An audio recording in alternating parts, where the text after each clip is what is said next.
How about some light?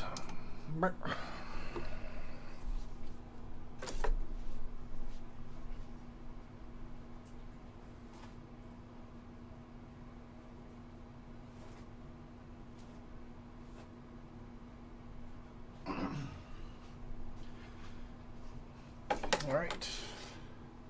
So, let's see if Twitch actually starts showing this.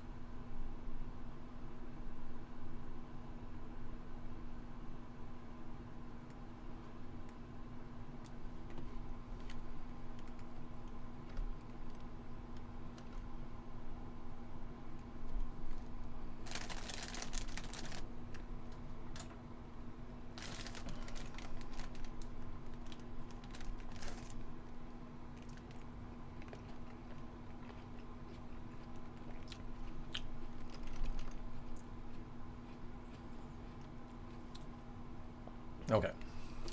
Wasn't loading for me. So.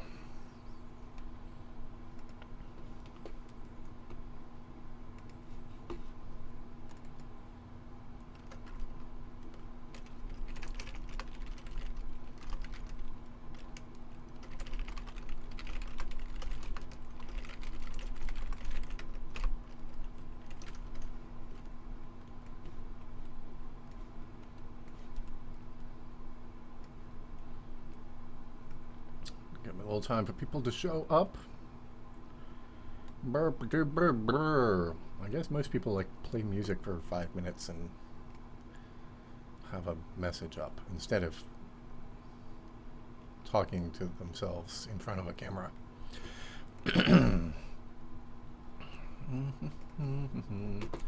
So what did we do? Oh, that was 36. So this is 37.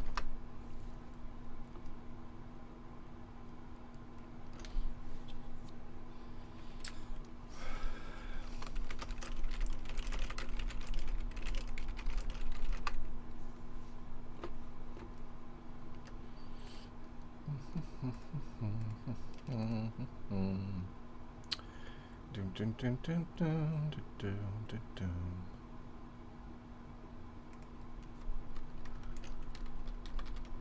These are each only 1 bit.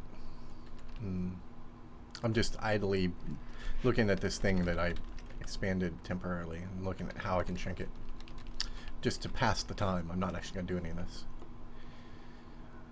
So that could all reduce down to 2 bytes, and that would save that. So that's probably a reasonable thing to do. That's that build next tick. It's kind of nice to have them be an array, and you'll see why it's nice to have them be an array. And if I make them bit fields, they can't be an array.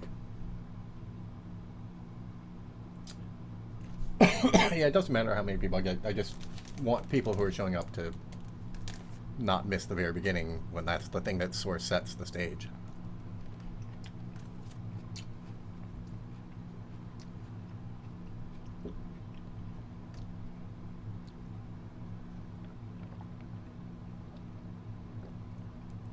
All right, we're at 4 minutes, which is close to 5 minutes, which is good enough. I don't actually, Twitch still hasn't shown me a view count. So, last time we did this stuff. We're doing relief the straight belts. Update belt end, maybe? Is that what it's called? Wow, I'm amazing. We split out this code, and now we call it a bunch of different times. So we took that chunk of code out of this block, and we left all the rest of the code alone. And now that code lives up here. And it dawned on me, so I wanted to get to work on fixing the animation, which is all now handled here, basically. This function is actually responsible for the animation in a certain sense. The animation at the end that's broken. The animation in the middle is handled by other code, but the animation at the end is handled by this. So this only lives in one place now, that function, ignoring this function that's supposed to go away. This is the splitter. So that function lives up here. It's only being used in one place, so we could inline it and pay attention to it and get it all right. So I was thinking about that. Get the animation working and then implement the splitter. So, and then having implemented the splitter, if that goes fast, we can see what else there is to work on after the splitter. But while I was thinking about that, it dawned on me that this is just updating the very last block, the end point of the side of the belt. It's just moving that end block onto the next belt if it's supposed to. And that's what this whole thing was. This was all inside target. It made perfect sense to do it that way. And then the code down here is cleaning up, animating all the rest of the objects on each of the belts and doing some other cleanup. And it dawned on me that they're totally independent. Each of the sides that's being processed here are processed totally independently. And I can move this code up into update belt end. Update belt end can become update belt side. And move all this code up into it. And then there won't be two copies of each of these things. There'll only be one copy of each of these things, and they'll all live in update belt end. And then once I've done that, I can just keep working on reducing this thing. It becomes update belt side. So you end up with 2 calls to update belt side in each of these. Reduce this entire function down until it's basically just the update belt side. It won't bother returning the allow new frontmost to move. That'll be handled inside update belt side. So that'll clean up this code a little bit. Eventually, this whole thing will boil down to basically just having this switch. It needs to get at the target here to get this switch. At that point, you can just have 2 calls to update belt end and put the switch back inside, or update belt side. Put this switch back inside update belt side and compute this stuff at the top of update belt side. Doesn't necessarily sound like an improvement. Now we have 2 calls to update belt side, and the only thing that's going to be different between them is one call will be right and one call will be left. So we can change that into a loop that just loops over the 2 sides of the belt. In fact, that would support having 3 sides of the belt in a way that this code currently doesn't, because it's all hard-coded. It won't fully support it. There'd be more work you'd have to do, so it's not actually going to be something I do. But so in the end, we're going to end up moving the entirety of logistics belt tick into update belt side, and update belt side is going to become logistics belt tick. And it'll be all back in one function again. But it's going to be a much simpler, cleaner function. So that's the plan. And I see that the watch count is up. It looks reasonable, so let's go ahead and get started. Am I in the right directory? I am. What is my Git status?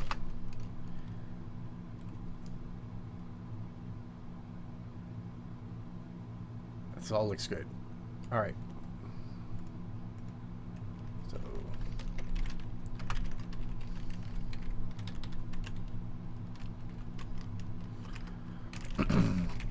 So why did I just previous stream?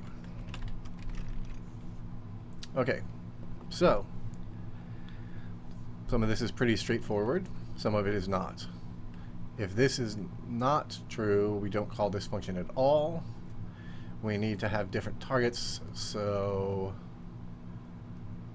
probably the first thing to do is put the target logic inside update belt end, which I talked about. The reason I didn't is because I didn't want to have to compute it twice. When they, in this case, they're all targeting the same thing. The splitter targets different ones, and I didn't really want to have to do this computation twice. But like I've said before, I'm just going to suck down the performance loss of a lot of these refactorings. So basically, we can just cut and paste all of this code probably. We don't need relative facing. So let's see what happens if I just cut and paste it.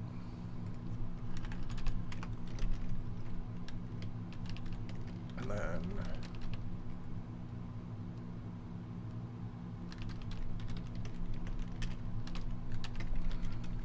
we'll get rid of that assert. Voila. Now I shouldn't need to pass them in, which is belt run TB and target. No, I didn't move target in yet. I just moved belt run in. All right. I just moved TB in, yeah. This still needs to get TB for itself to compute relative facing, but we should now be able to get rid of that. Wait, didn't I move target up? What happened to target? Is it up there and I just didn't see it? Yeah, it is. Okay, so I can get rid of target. That's what I thought. That's what I thought originally.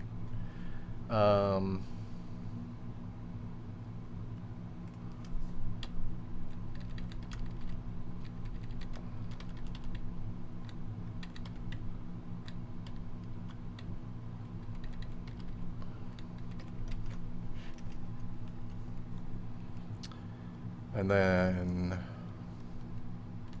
we do always have to pass in the current belt. Well, we could recompute that too. But we're passing it in, so let's just keep passing it in. That's fine. All of this is just to compute relative facing. Let's clean this up while we're at it.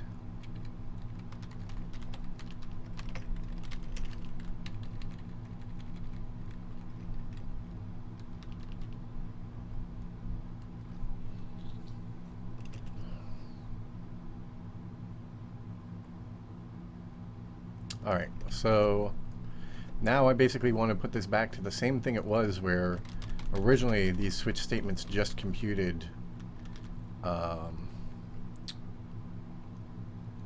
stored these last two things into variables.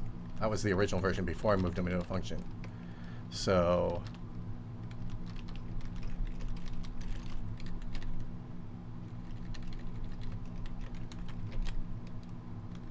now I want to move all this up to here.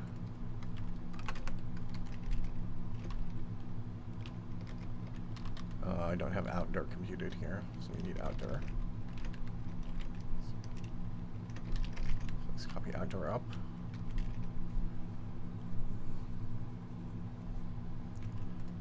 It's going to be some side here.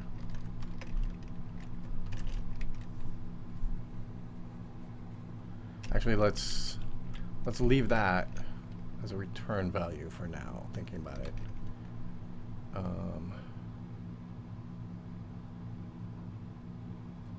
Yeah. So I still need, oh my god, I still want this down here.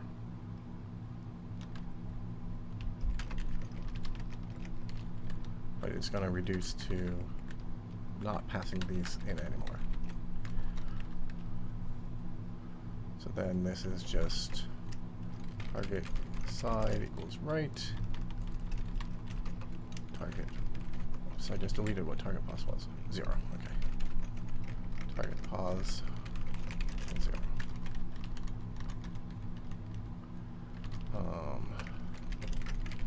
I actually still need if side equals right.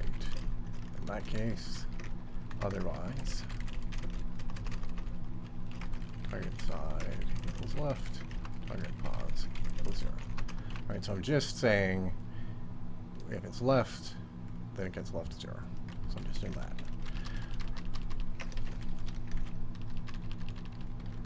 So this one is left comma 1 and left comma items per belt side minus 1.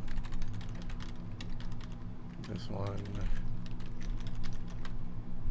is right items per belt side minus 1, right comma 1. Alright, I think that should compute the same thing that we were just computing if I don't have a bug. Relative facing. I change these to dots instead of arrows.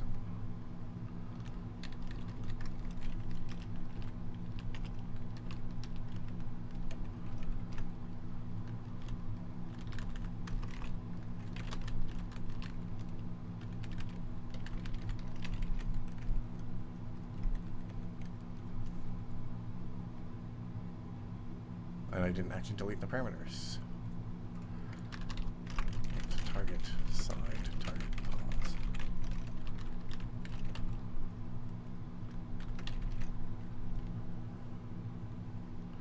See if that works.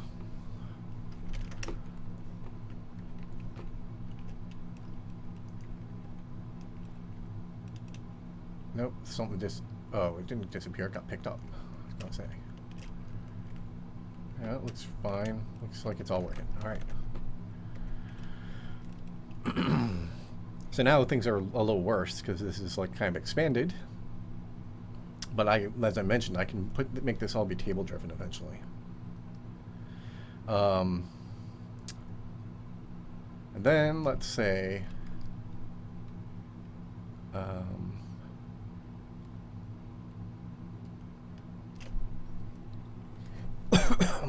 This is all if relative facing does not equal 2.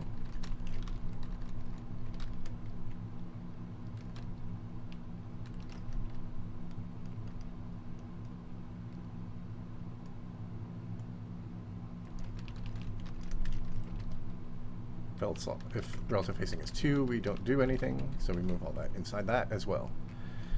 That lets us hoist what we're trying to do. Where is it? Okay. What I'd like to do, so this no longer depends on any of that. So I'd like to even get rid of that. So now we have to check if BR,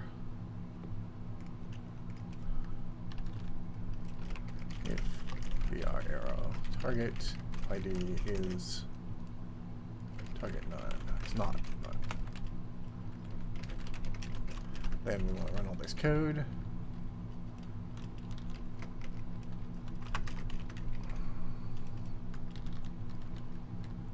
And some of it can live outside.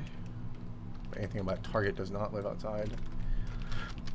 Outdoor can live outside. Although it probably doesn't need to. Probably isn't actually used anywhere else. Alright. And now we can call this update belt side. Even though that's not what it does yet.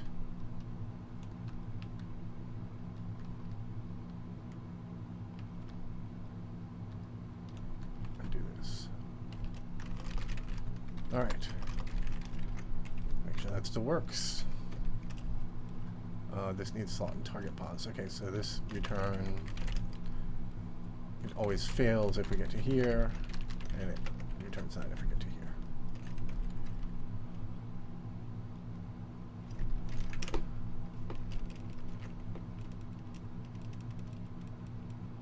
Looks like they're still working.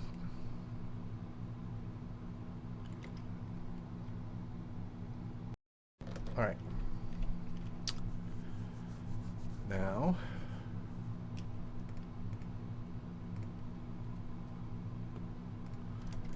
we hoist this code up.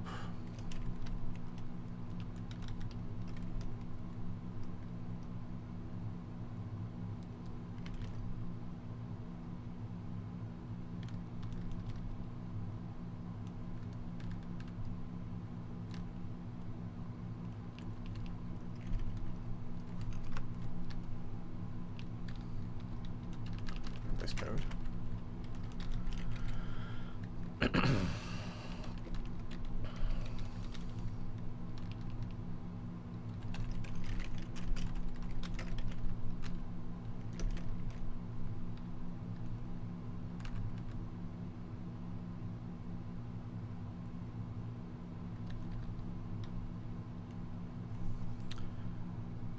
And then let's split this into the left and the right side.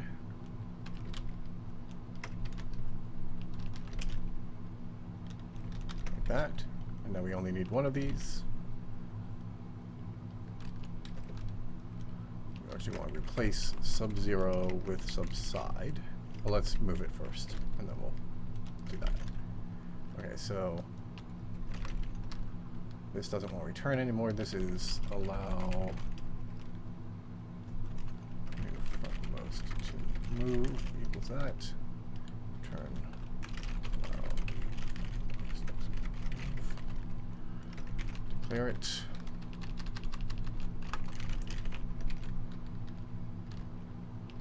And then this, we want to replace all the sub-zeros with sub-side. It doesn't let me do them one at a time, so I have to check that all of them are actually correct. Why is this one sub-1? Oh, I didn't move it to the right place.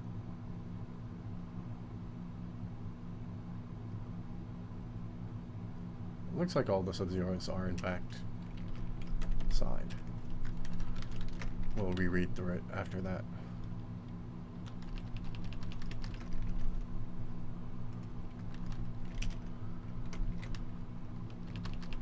Comments up, actually.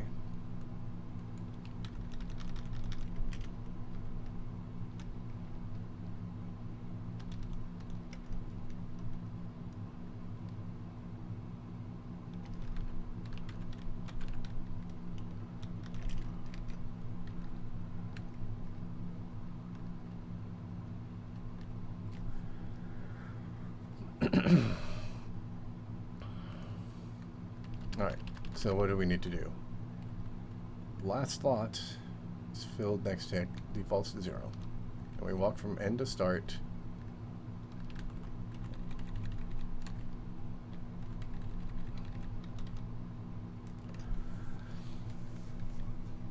And we do all this updating. Then this is no longer subside. This is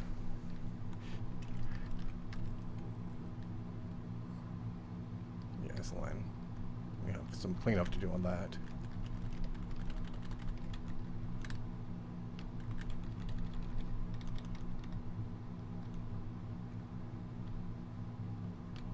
Okay.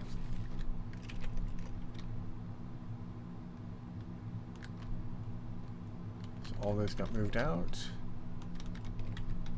All this got moved out.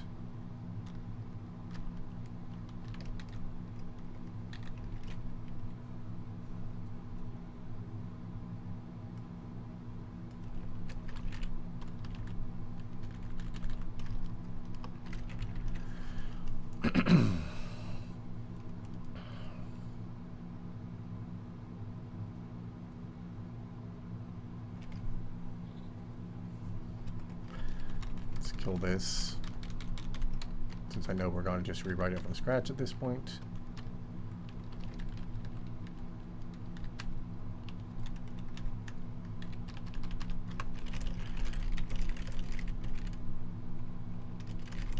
That should actually be in the name.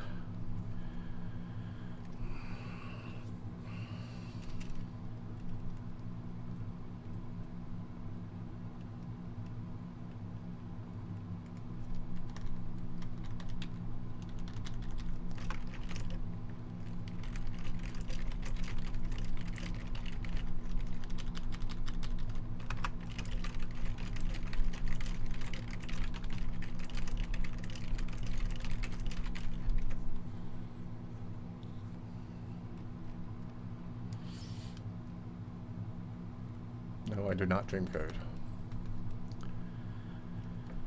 Do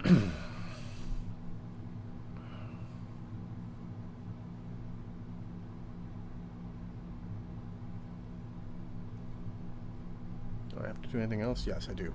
I have to clean up the left and right stuff. So now we just only have start, len, and end. So left and right. And this is all len equals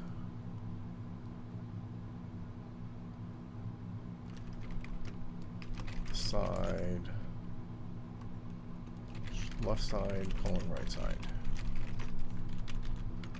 Len equals side, question, left side, colon, right side.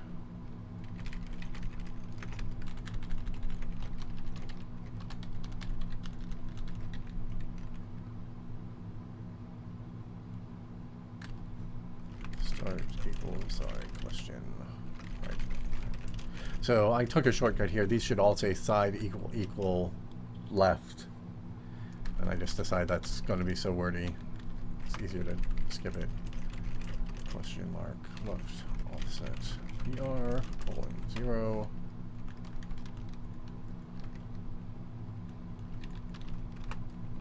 Len equals len. Good. So len doesn't change. So now, here we changed len. I changed the meaning of len. Len used to always through this code be this. So I need to check if anything was relying on that. It doesn't make much sense. Curves didn't have any use for that. So I don't think it should have been being used for curves.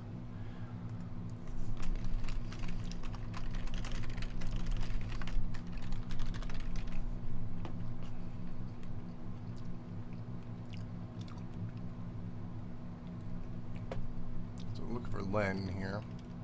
Here's a len. I don't see how that would have been right for curves. It seems like that would be working for curves.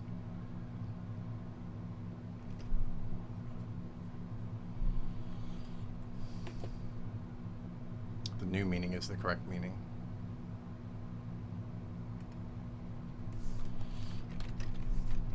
All right, let's try compile.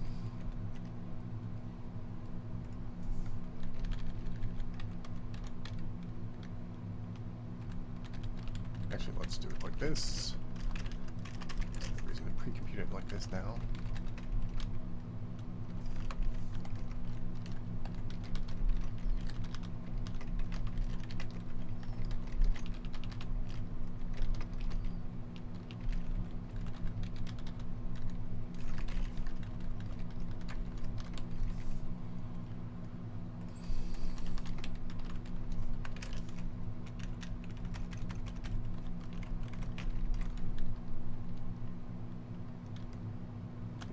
Defaulted to 0.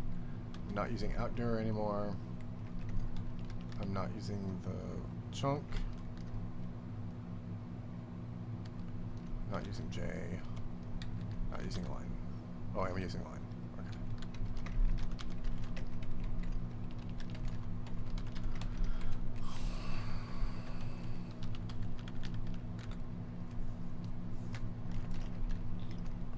Right. This used to rely on the fact we always computed right line.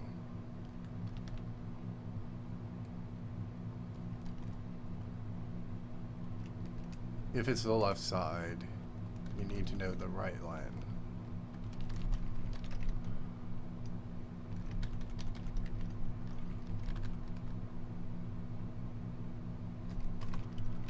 Or you take the total length minus the line.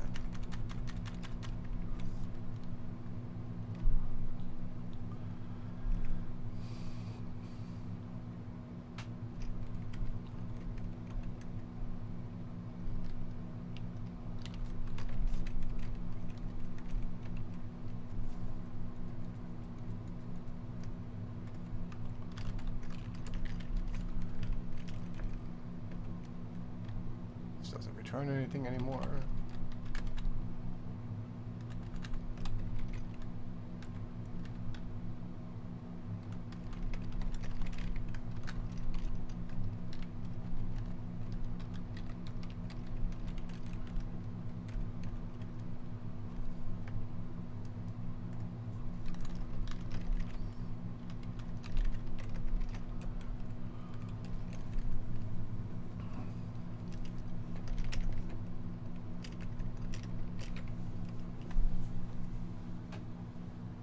Oh, it's getting stuck on the curve now.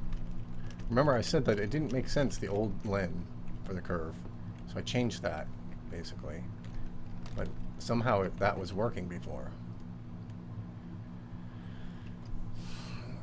Things aren't going onto curves at all. So target uses this. Or we're not correctly computing allow the last slot filled.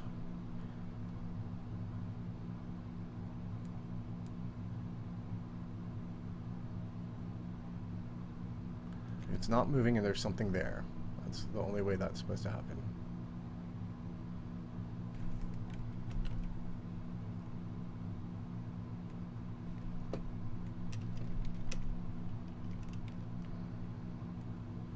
Nope, it didn't hit that line. Is it just computing the wrong coordinates for it? Did I get this stuff wrong? It's the left side of a curve. So I argued that if I've computed the length right, since they're packed into a single array, I get the length of that array, subtract the length, that gets me the start. That seems reasonable.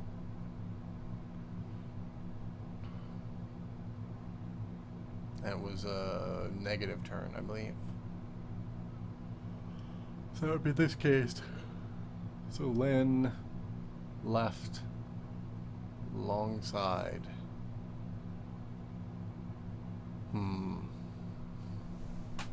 I don't see it.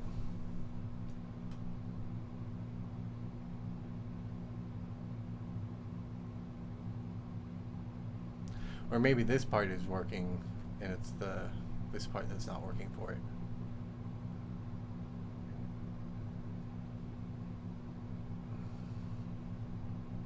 This is pretty straightforward though.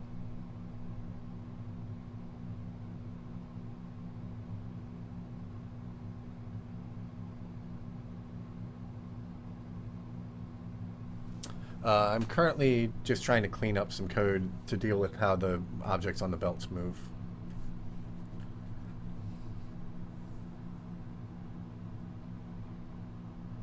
Clean it up, simplify it.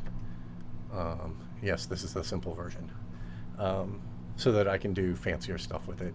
I think this will make actually making multiple belt speeds, which is something I talked about yesterday, as that was not clear to me how those would work. I think this is actually going to make it really straightforward because it'll all the code needed to handle it will live right here.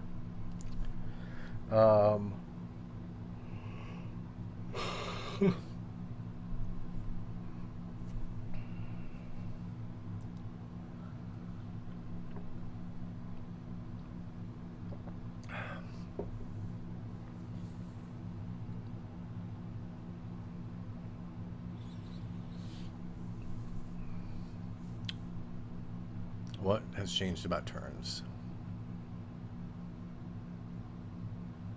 The length, start, and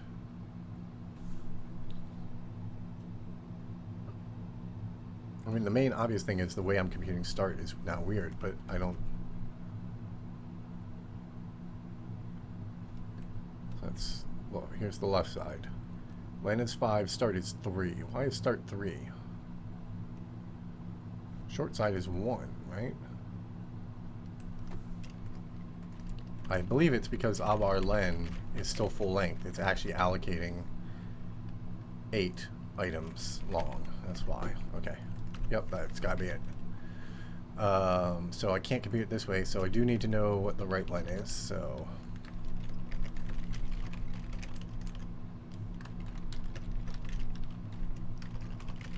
Right len equals BR turn greater than 0. That gives you long side colon short side. I believe. If BR turn is greater than 0, side equals 0. That gives you long side. BR turn greater than 0, right. Okay, so then this can be back to right len.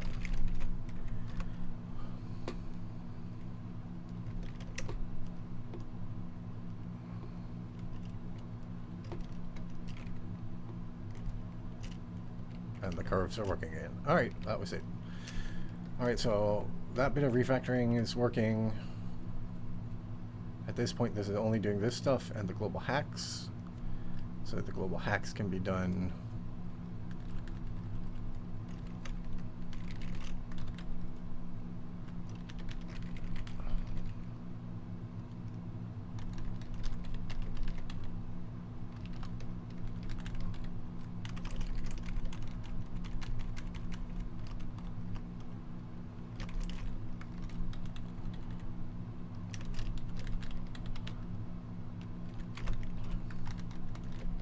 Inside that code.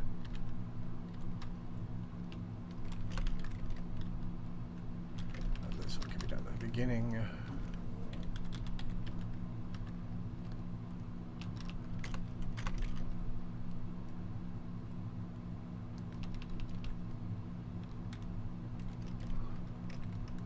Do it at starting at start. We'll do len. Don't compute len. We'll do it after we compute len and start. Alright. So now, this is just doing that. So, we rename this to be that. And then we just need side.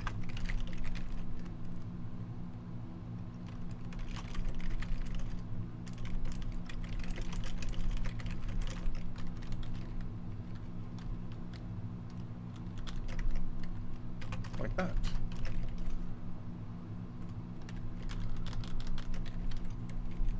Now I've demodularized, so it's in one sense less simple.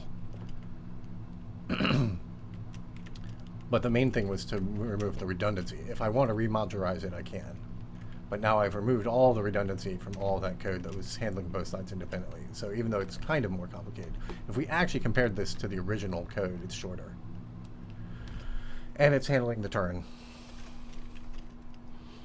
And that looked like it was working, so we'll go ahead and commit it. factor belt tick. All right, now we're about ready to A, fix the animation, and B, put the splitter back in. So the animation stuff is decided here. Right, so I said I'll move belt slot is empty next tick up. Move this logic up. Now this side inside this is going to be target side, so I gotta fix that. Side, target, side. And then we can do this if, actually it has a curly base thing around it. If this, then we set it.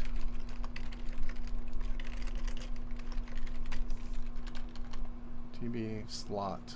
We don't have a slot variable, do we? We do have a slot.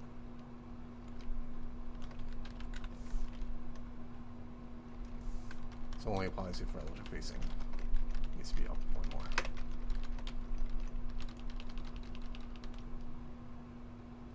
All right. Now, what is end? Is this end redundant to the end we're already computing?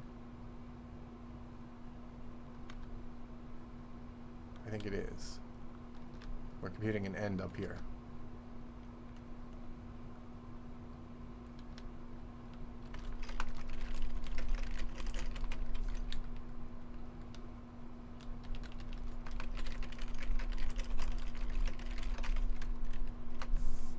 Whoops. Oh, B. It's B instead of BR, or is it TB? It's T. It was TB. Oh no, this one was TB. This one was.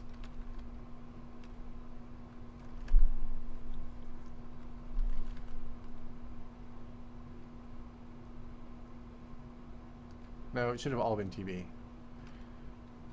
We're not looking at our own thing, we're looking at the target.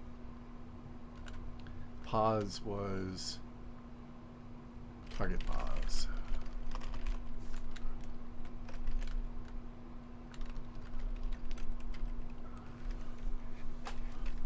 Okay, I'm missing a curly brace somewhere.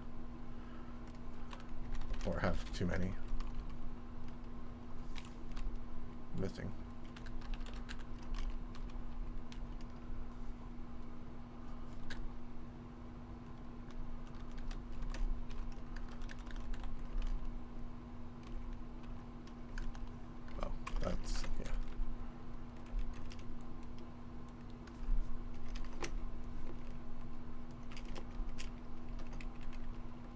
I haven't changed the logic. I still expect it to be broken in places.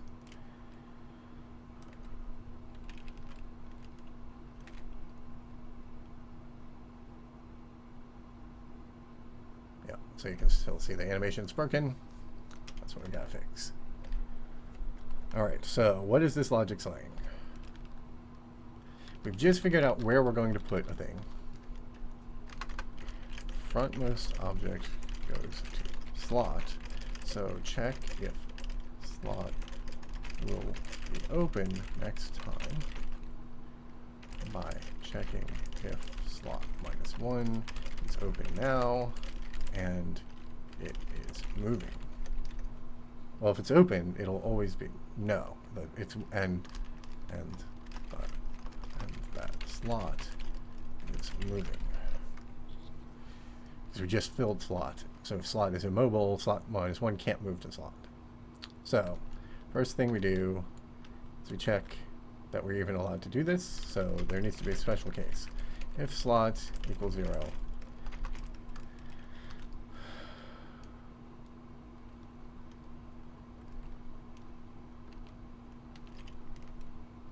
if target pause equals 0, this is this test here. No, it's this test here, yeah. Shouldn't be slot, it should be target pause. If it's the first slot for the side, then we rely on it to have computed this special thing, which is whether anybody else is moving into it. Of course, we're the one who are trying to move into it, so it ought to be nobody else should be claiming it currently. I think this is that ambiguity that I mentioned somewhere in here about what mobile slots goes to 0 in 2 different cases. I think that might be the cause of this problem. Else, then we know slot -1 is always legal if target pos isn't. Then we have this case. If it's empty,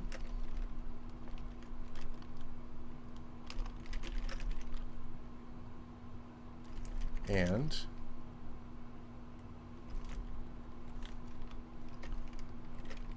target pos -1 is less than mobile slots. Yeah, this exact same code here.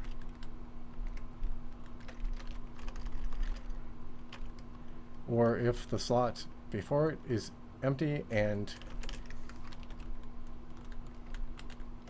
it is moving, I think, is the correct test.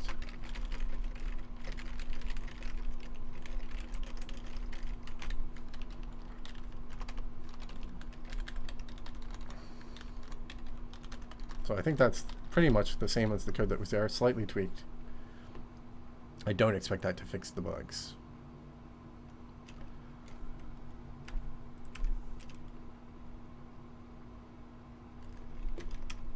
Yeah, texture loader it's not actually a third party, but it's using a third party lib that is C++ only.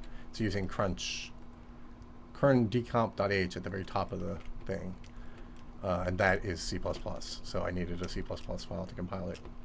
All right, so if we do this, yeah, it's still broken. Still, why does it compute that wrong? That's very odd. Even the straight on case is computing it wrong sometimes now. So it defaults to 0, right? Allow new frontmost to move is 0.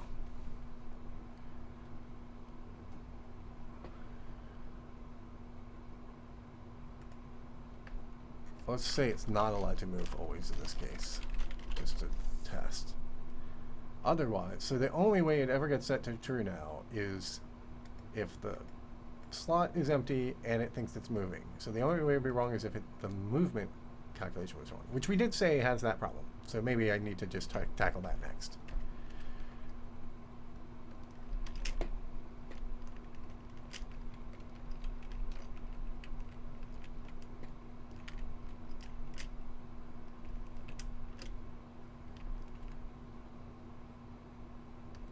All right, I guess let's tackle that.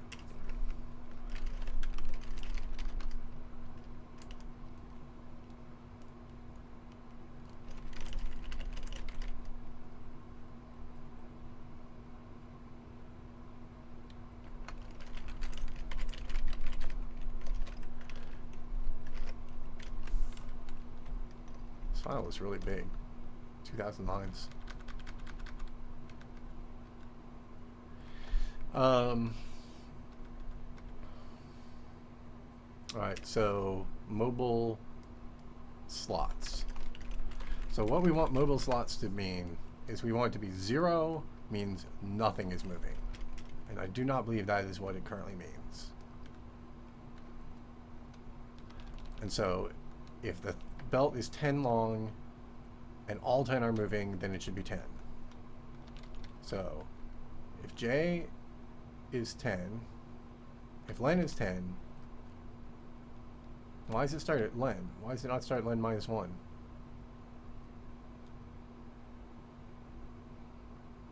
Shouldn't this start at len -1?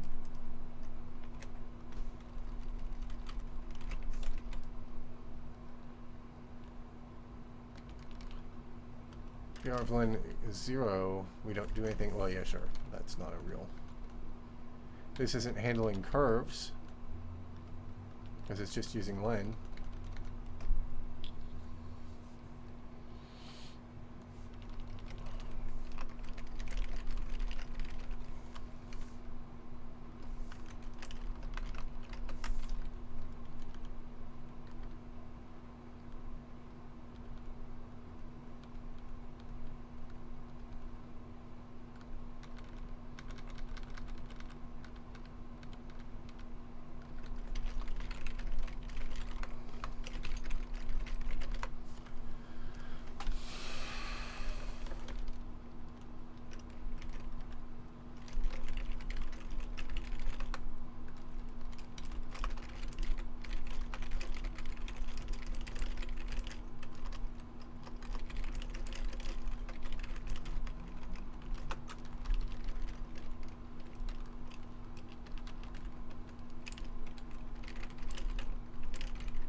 How does that ever even happen? I don't think that's legal.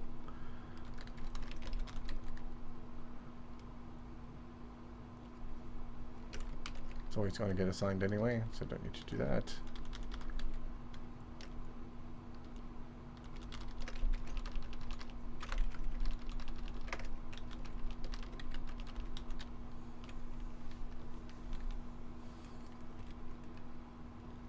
Alright, if it starts at len minus 1, then this is always going to want to write j plus 1.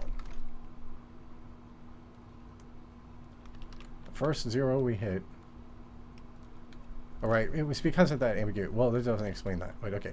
Then the old ambiguity was it doesn't matter if an empty slot tries to move or not. So what we actually want this to be is the count. Do we want it to be the count of things that move? Or do we want it to be the count of things that you move into? We want it to be the count of things that move. So if the frontmost can move, then it should be equal to len. So if the frontmost can move, we don't know if the frontmost can move. That depends on the next thing. Okay, so this gets that wrong, but that's okay because this is only done on updates. So it's all right if this is wrong about the frontmost one. So if 9 is 0, if it's 10 long, the 10th item is 0, but that's j is 9. Then everything before it can move, and we want it to just be j. If the frontmost slot is 0, nothing can move. If the frontmost slot is 0, we want it to be 1. That's the important case. If exactly one slot is 0, we want this to be 1. That's the important case. So if j is 0, then this comes out to 1.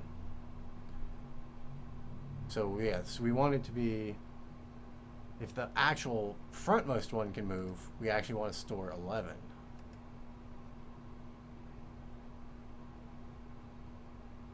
Or it doesn't matter. We don't test that one.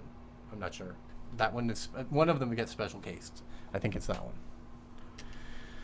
Okay, so I believe this is actually correct.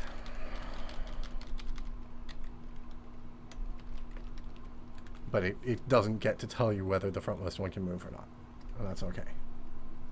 All right, so we want to search for mobile slots.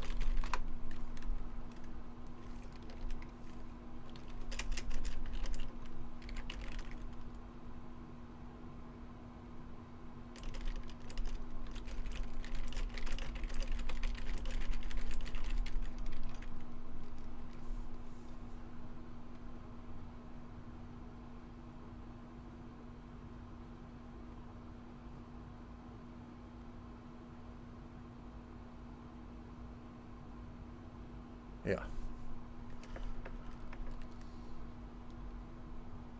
No. The slot is empty.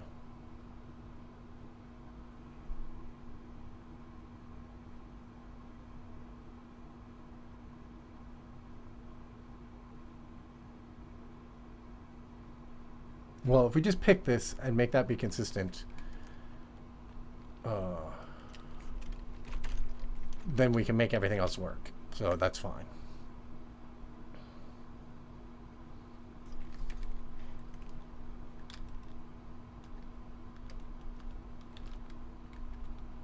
So it's always 1 higher than the index of the first 0 slot. I'm not using that version of this anymore. Okay, so we want to know whether target pos minus 1 is allowed to move.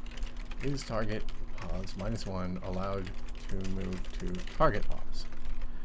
Well, that will be allowed if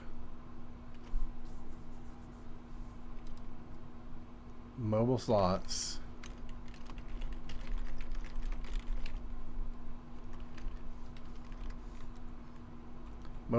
is the number of slots that are allowed to move, including the frontmost 0.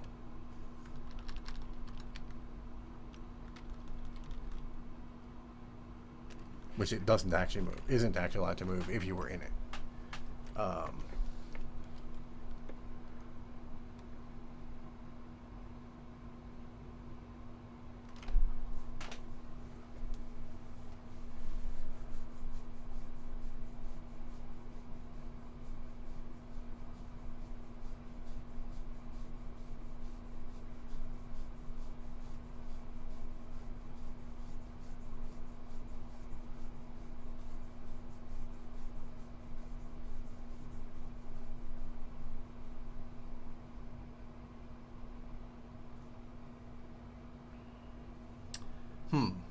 I'm having trouble thinking this through.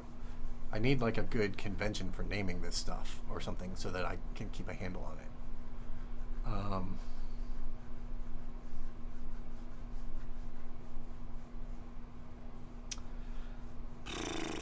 Mobile slots. It's supposed to be the slots that are mobile, but that doesn't disambiguate. So I have a row of slots.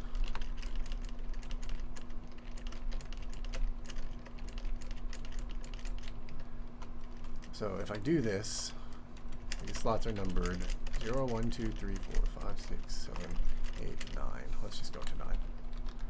And mobile slots will be index of the 0 slot, mobile slots equals 8. Now, if our target is 8,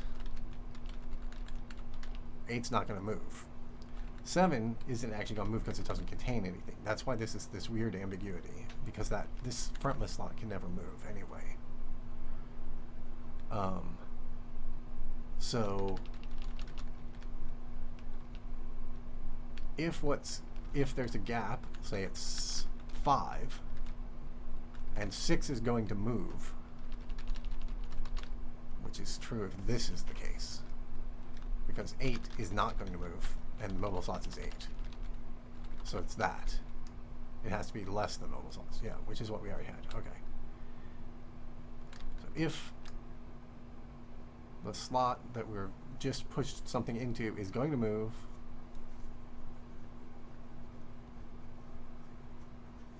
voila. Or, so, if that slot is going to move, just the same code, I just didn't feel like cut and pasting it. If the slot is going to move,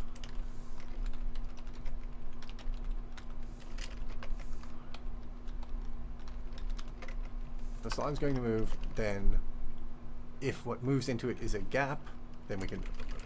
Otherwise, if the slot isn't going to move, then if slot is empty. So this was a case that was missing. I don't know that it has anything to do with the bug we're seeing. If the slot is currently empty, then the frontmost can move.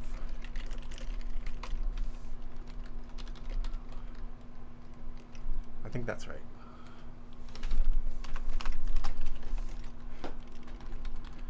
Seems reasonable. Then down here we say, if they now frontmost to move, then +1 into the new model. Otherwise, it's always J +1 now. So we actually changed the meaning of mobile slots. So I was just saying that I hadn't changed this test, but that was not true. I did change that test because this changed.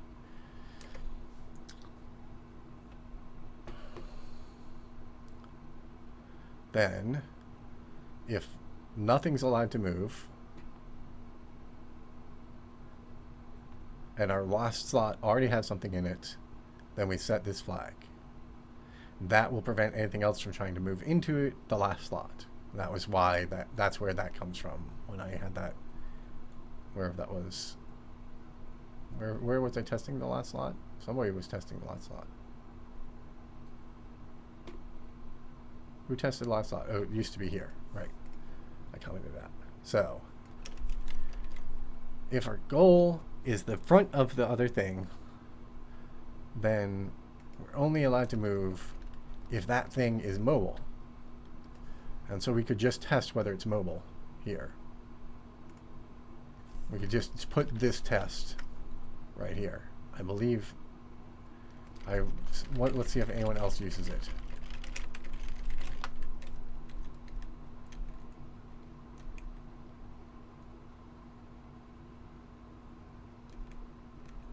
And then we aren't stateful, because right now we're dependent on it having been computed last tick. So now we just want to test this of the target thing. Almost lots of target side.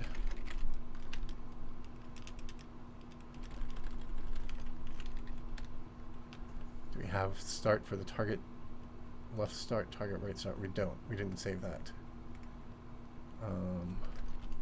Targets start equals this. Oops.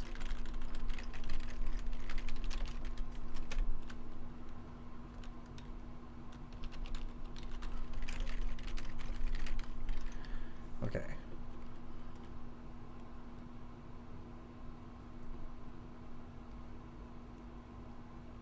And then that's target start. So if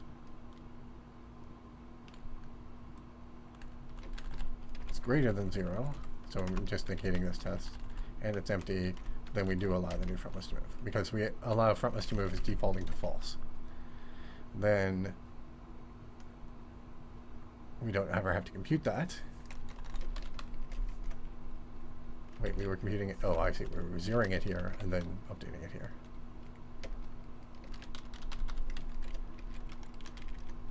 And then we get rid of this variable entirely. And that brings us back down to 16 bytes.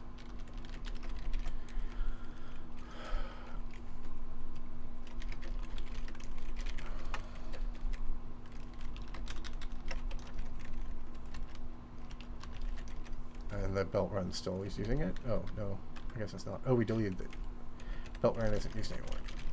Belt, what is it called? Belt. No, it's not belt run. Belt. Where's that macro? That we're not using anymore.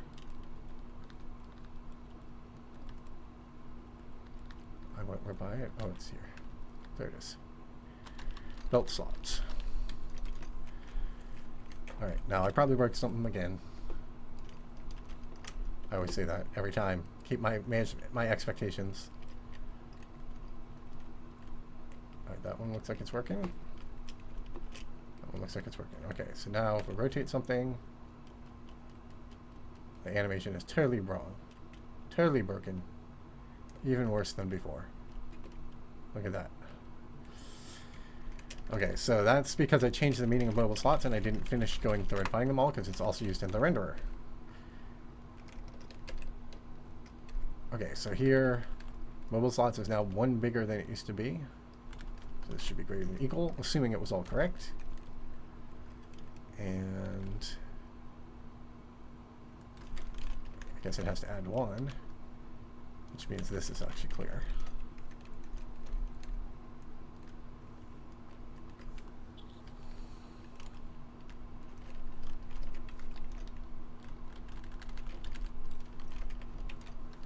So what this is saying is if we just added into the last 0 slot. Now mobile slots was supposed to be the number of slots including the last 0 slot, but the index of the last 0 slot is that -1. So that's actually clear.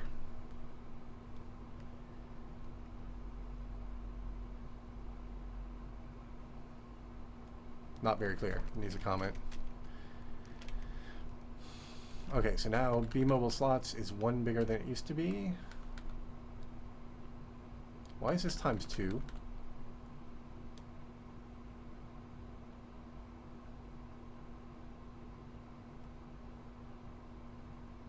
This can't possibly be times 2. Once upon a time it would make sense as times 2, but ever since I did the refactoring, that should never be times 2.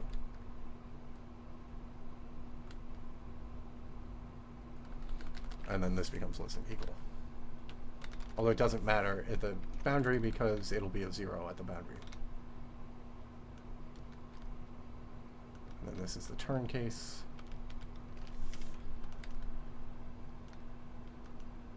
And where does this deal with the animation?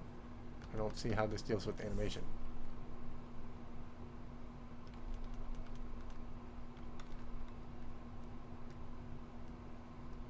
It doesn't mention mobile slot. Oh, there's mobile slots. Okay. Less than equal. And that's all of the mobile slots. So now let's see if that's any better.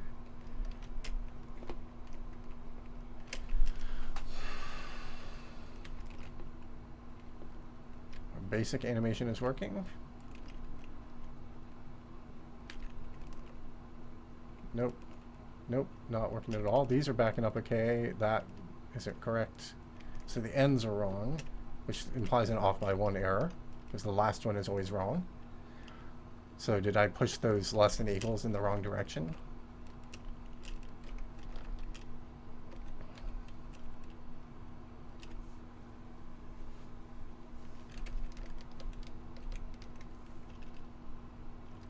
If this item is animated, okay, so let's have a macro.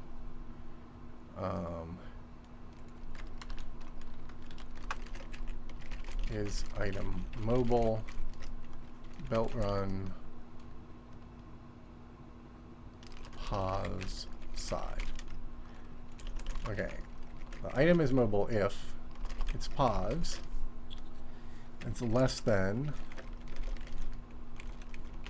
mobile slots side. If mobile slots is set to 4, the slot 0 animates, slot 1 animates, slot 2 animates, slot 3 doesn't animate, but it should never have anything in it because it got set to 4. That meant that 3 was empty.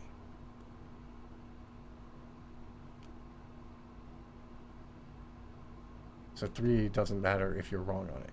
So 0 is less than 4, 1 is less than 4, 2 is less than 4, 3 technically should not be less than 4.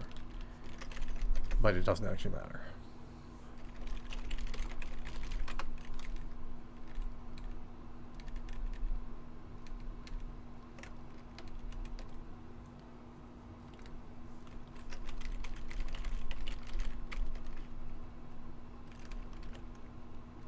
Which order was this?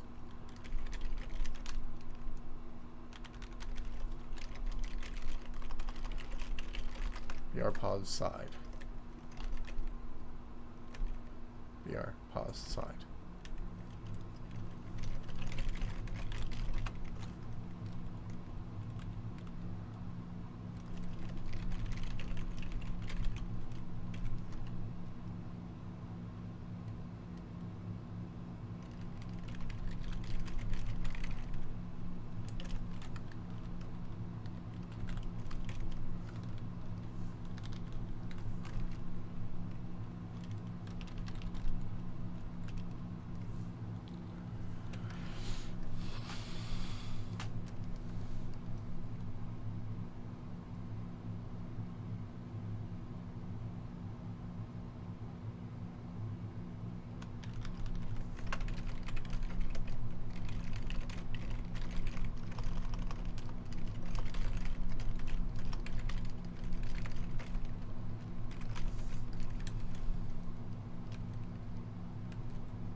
There's a little bit of weirdness when it went onto it initially, but I think that was okay. They're not animating onto it anymore. So I need to fix that.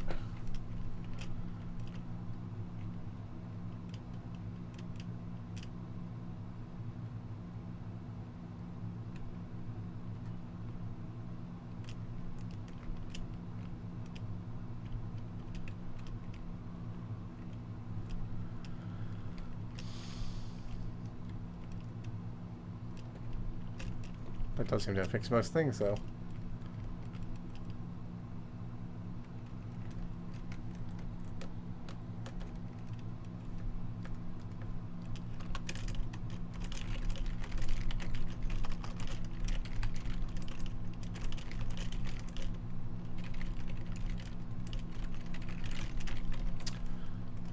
Okay, so we just have to figure out what that one case was that wasn't working. What was it? Oh, things aren't animating when they switch sides.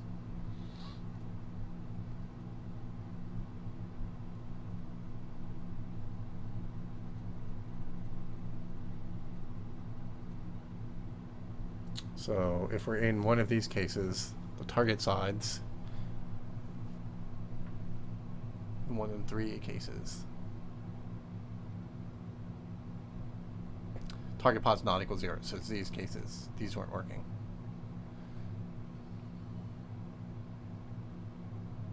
It's not supposed to be slot, it's supposed to be pause.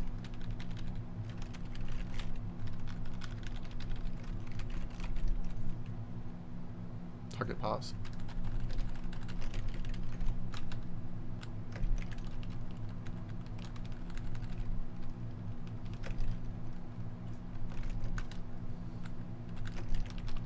Just for clarity, let's call that that.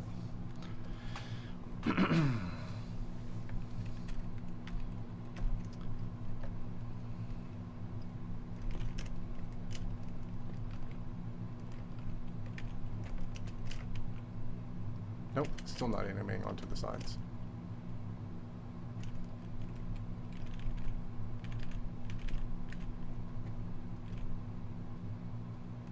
Nope.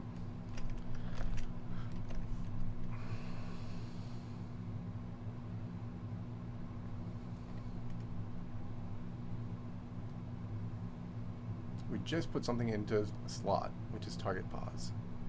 Target start plus target pause. So we just put in a target pause. We want to know about target pause minus 1.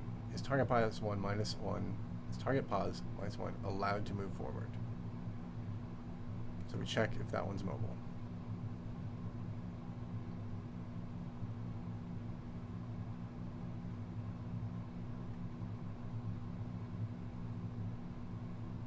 We set this to len plus 1.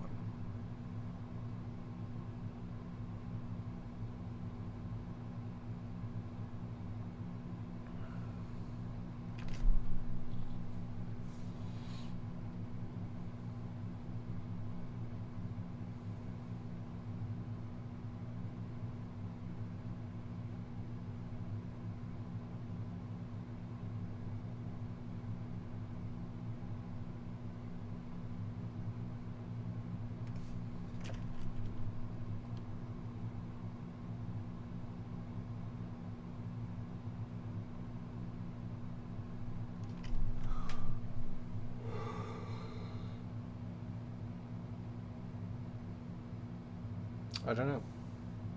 I'm not sure. Not sure what I'm missing here.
Oh, I ended this code that I can get rid of. I checked that the new computation of end is the same as the old computation of end.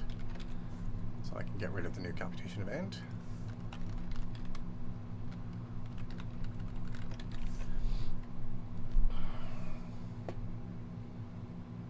Shrinking the code a little more.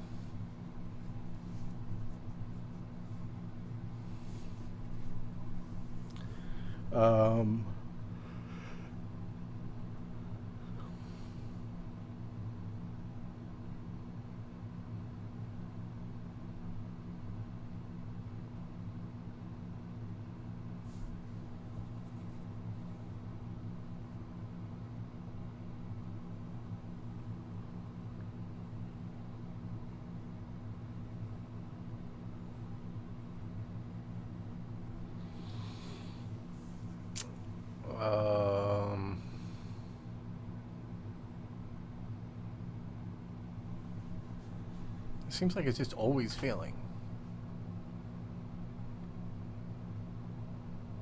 And just put it onto slots. The slot minus 1 should definitely be empty, so it would have to be this being failing. Target side.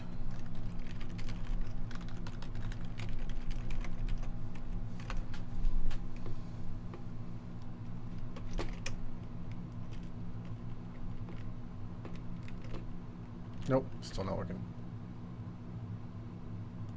Looked like one side worked, but the other side didn't. Nope, neither side worked.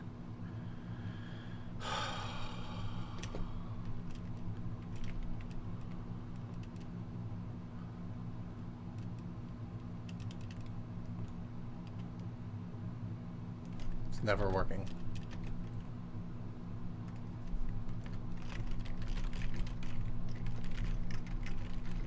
Why am I retyping that? Let's just force it always in this case and see if we're hitting this case or not.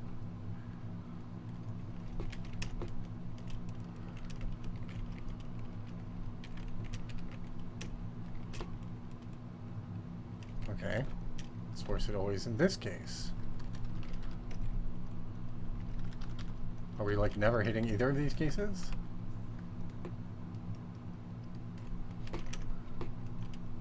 Does that code not work? Does the allow frontless to move not work?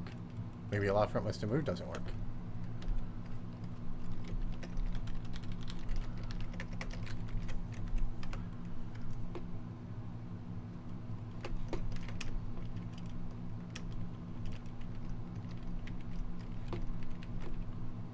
No, now it's animating. They still jump, but they're animating onto the belt. That's the important part. Okay, so that works.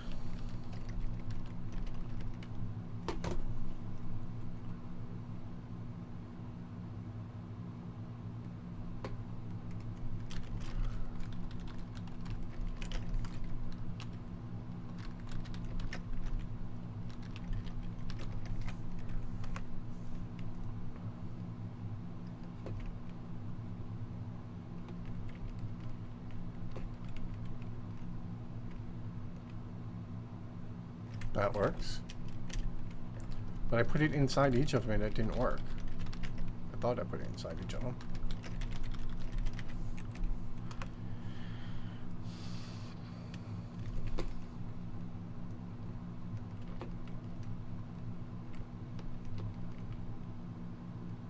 That works.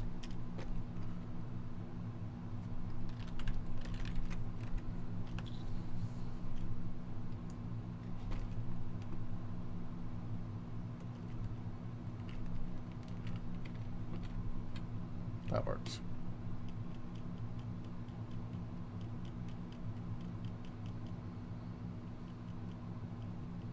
There was one there that didn't work. It tried to animate and failed.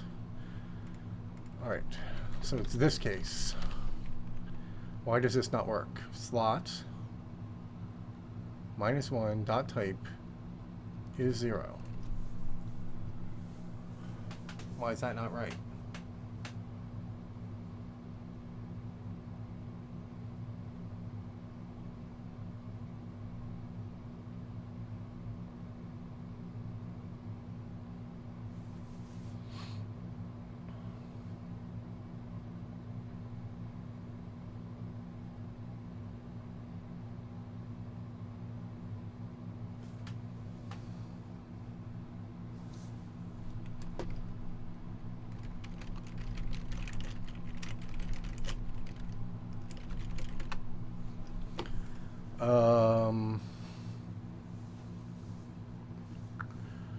Why would that not work? How would this test ever not pass if it was an empty slot? Let's look in the right belt. Slot is the TB. I should call it target slot just to disambiguate. Just so it's all coherent.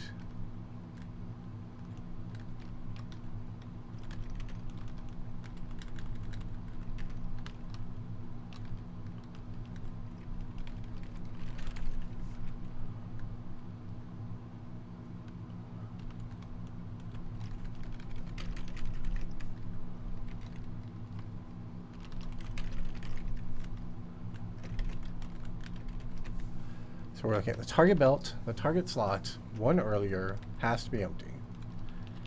Target pos is not 0, so target slot -1 is always valid. And it should always be empty in all the cases we're looking at. How are we ever hitting a case where it's not empty? Don't know how long it'll take to hit that case. Okay, by that, it's possible something actually had filled up and hit that case legitimately, but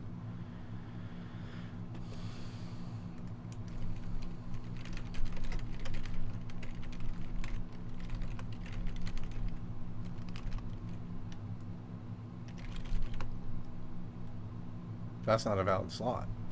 Wait, no, it is a valid slot. What am I saying? 30. It goes up to 36, probably. 12, yeah, 36. So target slot is valid. TB arrow, target slot, target, TB arrow items. Target slot. That type. That's the one we just moved, if anything. Nothing. We didn't actually move one. -1 is occupied. Oh, right. These can be occupied if we don't actually have anything to move yet, so that doesn't mean anything.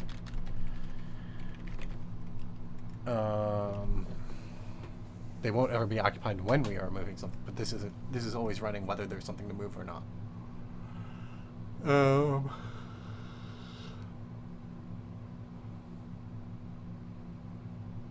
How could this fail?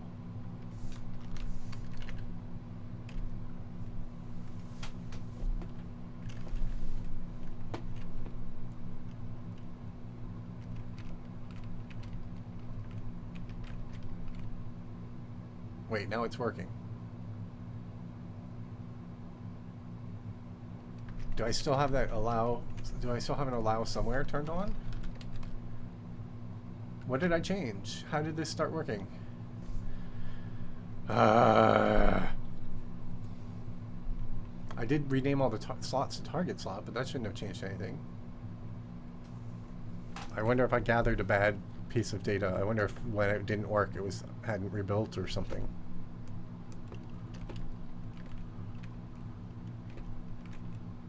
Okay, those are working.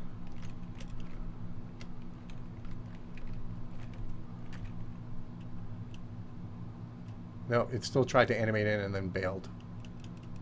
Just once. So it's still got a bug, but a different bug than the old bug. We'll watch this one fail eventually.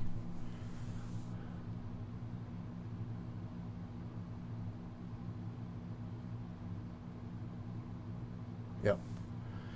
All right, so it thought it could legitimately go. Because at the time, slot 0 was empty. We had just fed a new one onto there. We had just fed a new one into the target, and we have not updated the target's mobile count.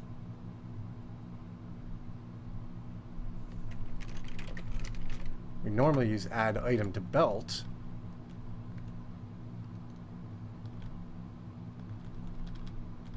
And that updates the mobile slots. That's what the pickers use. But we're doing it directly here. So we need to update the target's mobile slots when we do this. or call that function. But since that function is reconstructing a bunch of stuff, I'll just do it inline. No, that's a really bad habit, right? I shouldn't do that. Belt. What is it doing all this work for? Is it just to compute side? Oh, and to compute pause. I bet the caller could pass in side and pause.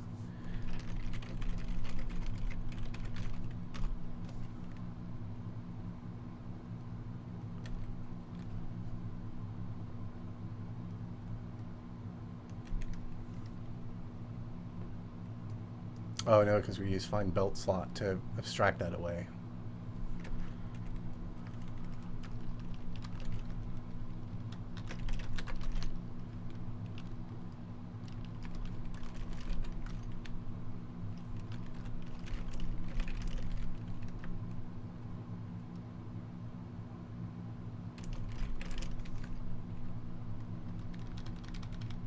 No, we don't need to compute side. You don't need to compute pause.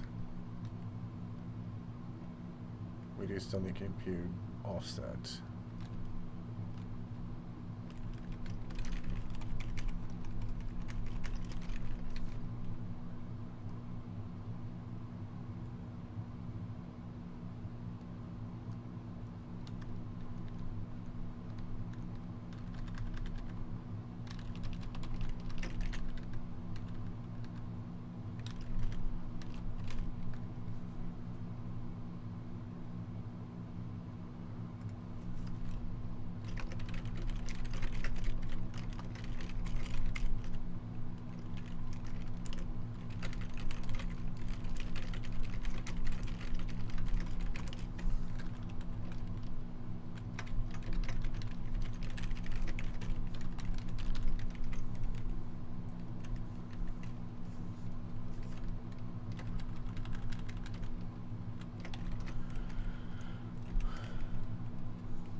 Wait, I introduced a bug. These are all endlessly going. Did I not zero the thing it moved? I don't mind to Bell's pass. It just does that and it updates mobile slots. But mobile slots don't affect the sim. They only affect the animation.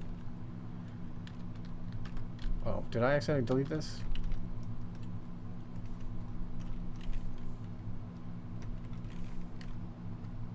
Yeah, I deleted that. And then what's the other thing I changed?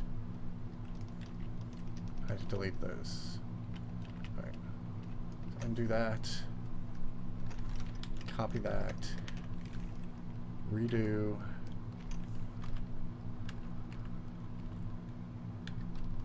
And paste that. Alright.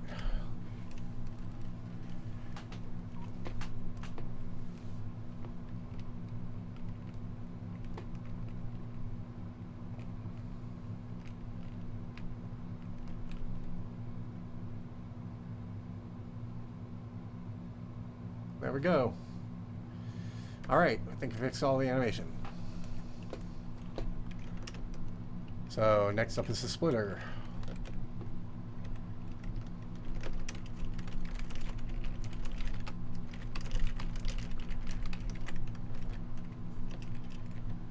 All right, so when we get a splitter,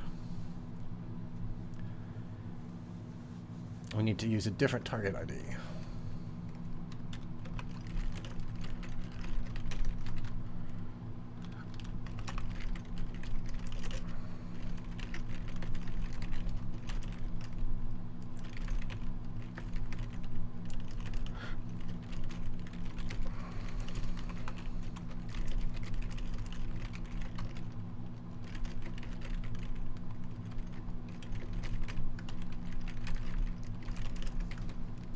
At this point, it could be called target left ID, and that would make this code clearer.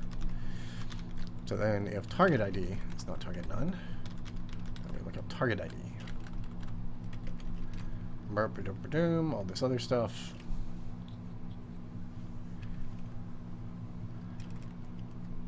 And then the relative facing.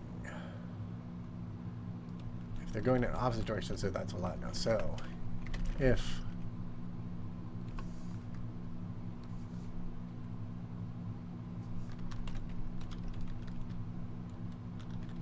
do this.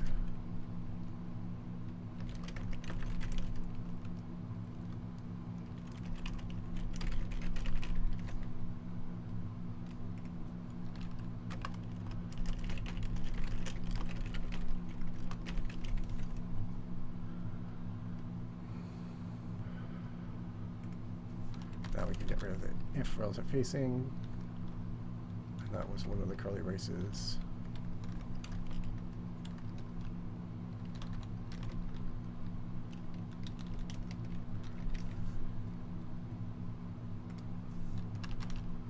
And then we say if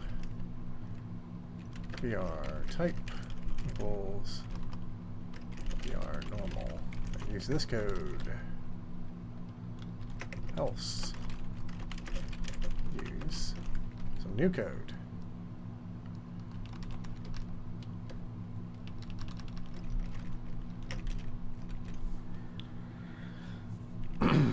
So actually, since all of these are constants, I want to change this to be table driven. Think about it. I remember I thought about doing that, and I should definitely do it. Static int normal output side.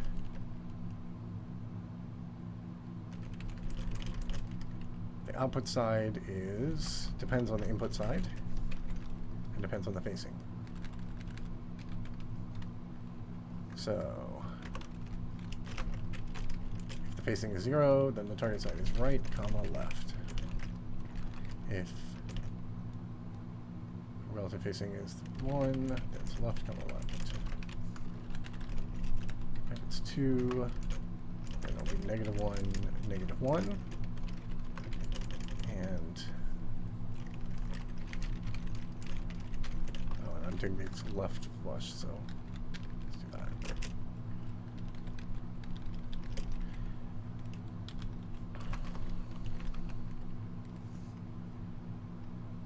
And if it's a splitter output side, then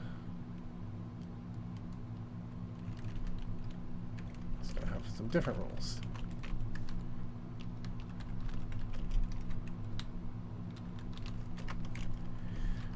And then static int normal output pause.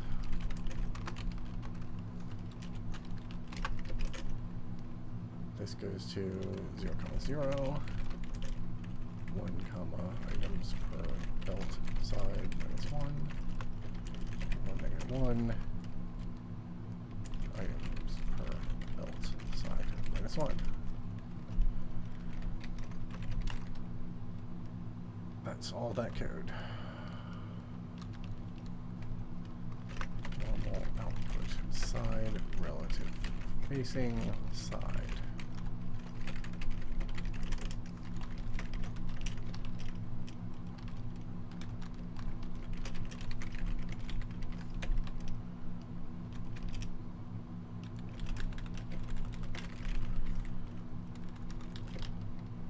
Should be the same.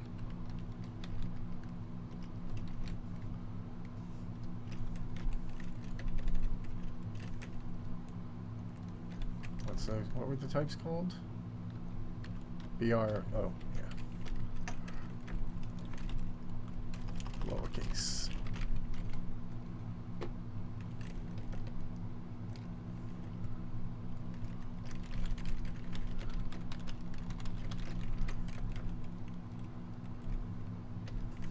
Level and unreferenced label. Oh, I no longer go to that. So yes. Now, if target side is greater than equal 0, and we do all this. Otherwise we do nothing, and we don't need that. Check if it still works.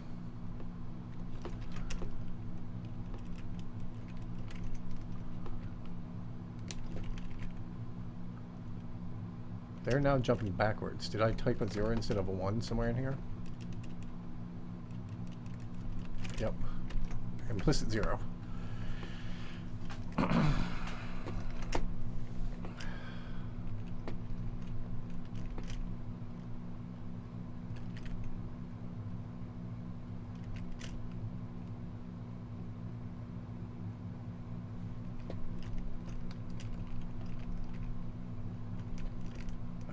all looking good.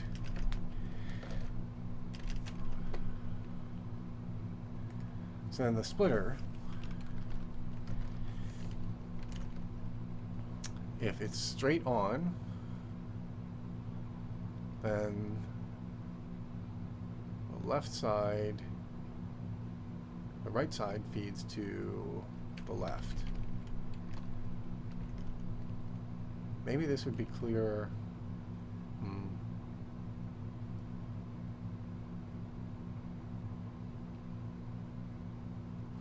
I think I actually want to interleave these.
So these are the old parameters, the last two parameters to the functions that were being called. That's how this has ended up.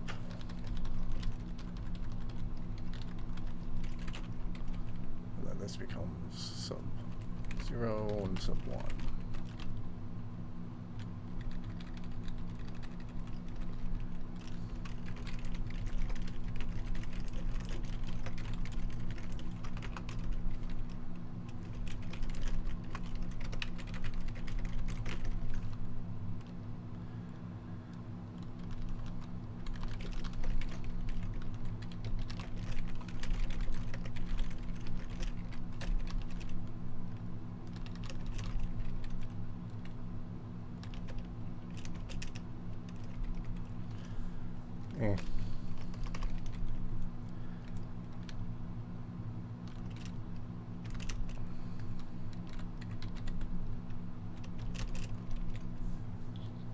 All right, so the left side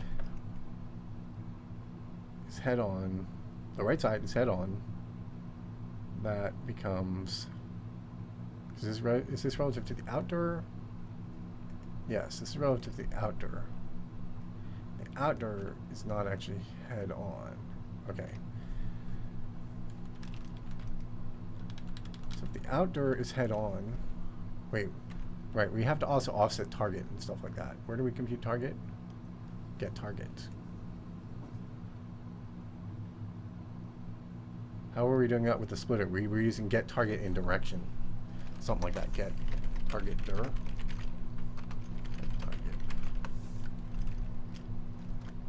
Get coord in dir. Splitter was using get coord in dir, so we need to fix that up. Get target.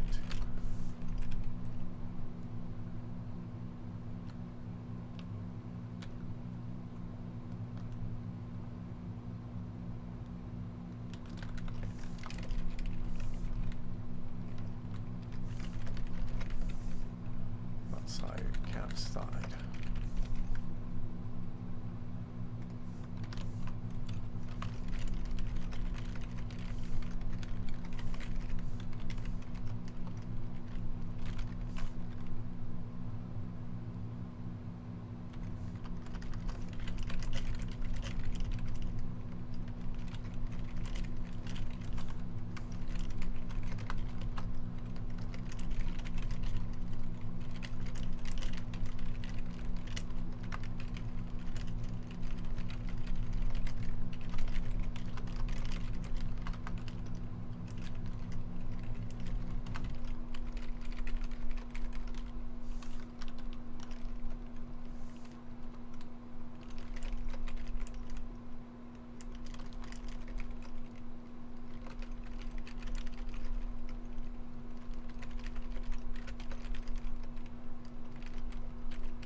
probably. Seems reasonable.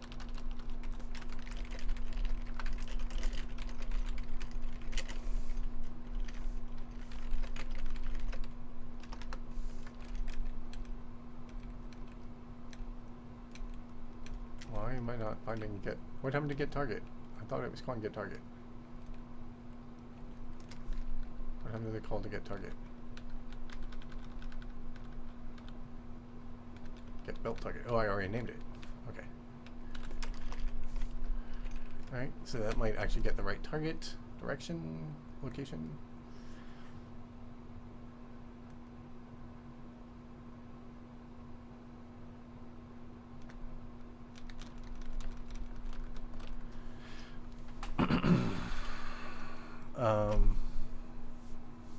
Okay, so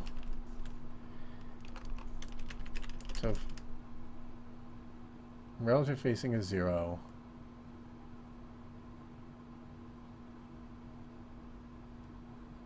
then we have a belt like that, a splitter like that, and then it's outputting on the right to another belt going in the same direction.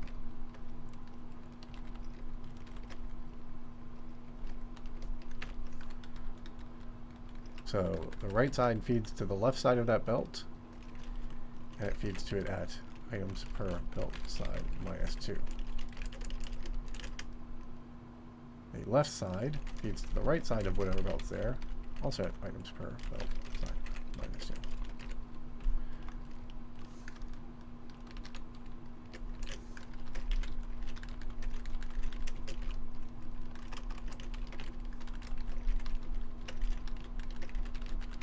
All right.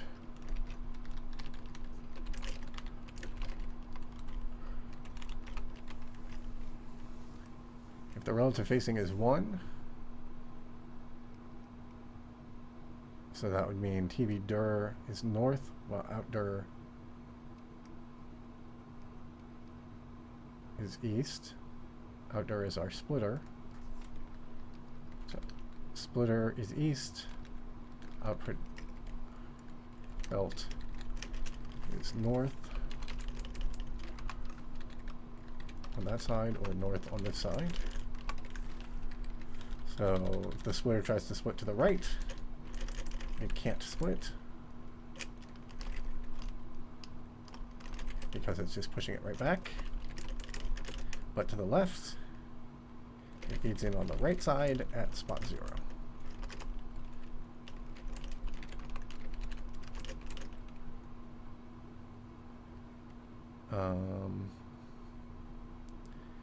Okay, if it's 2, then they're going in opposite directions. So then the right side feeds to the right. And where does it feed along? It feeds along at 1.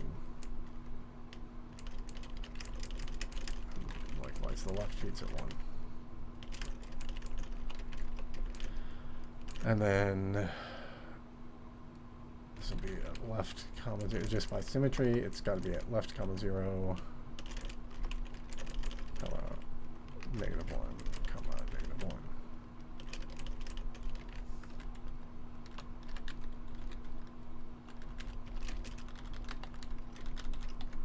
Okay, so I think that counts for the splitter logic now. So much simpler than the old code.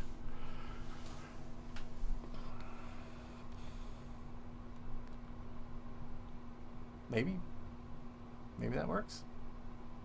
No idea.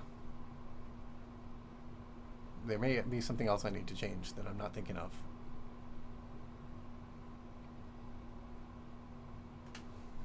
Oh, and the splitter needs to only be 3 long.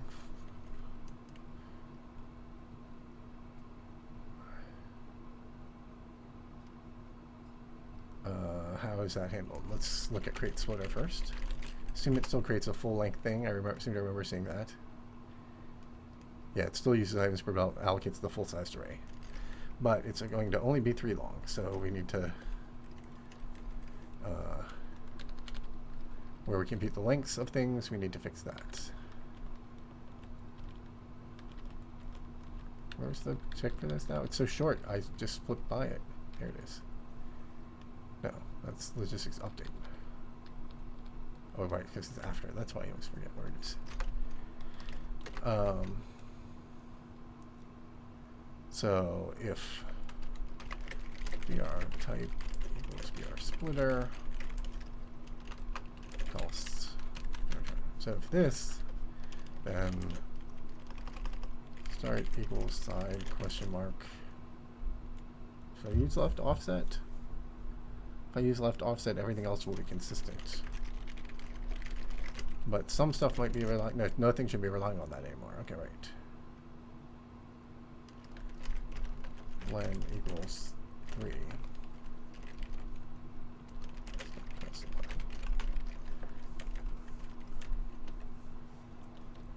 Splitter output is not what I not named it.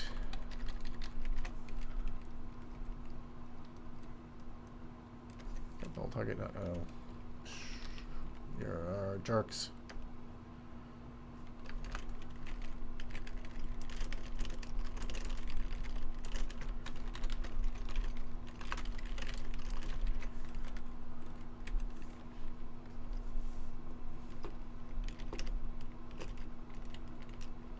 Yes. There are 56 watchers according to Twitch, but who knows.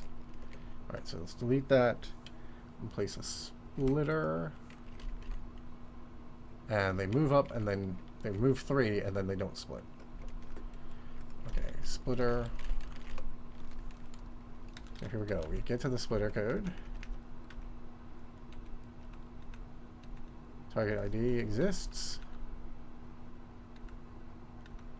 Relative facing. Why is auto not showing me relative facing? This is 1. Splitter, relative facing. So the left side, the right side won't work, but the left side should.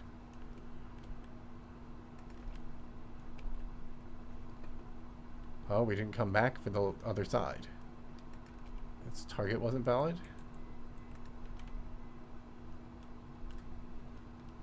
Target to ID.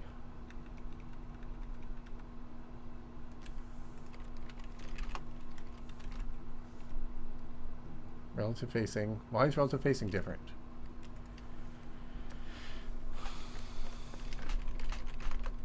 Oh, of course it is different. Sorry, right.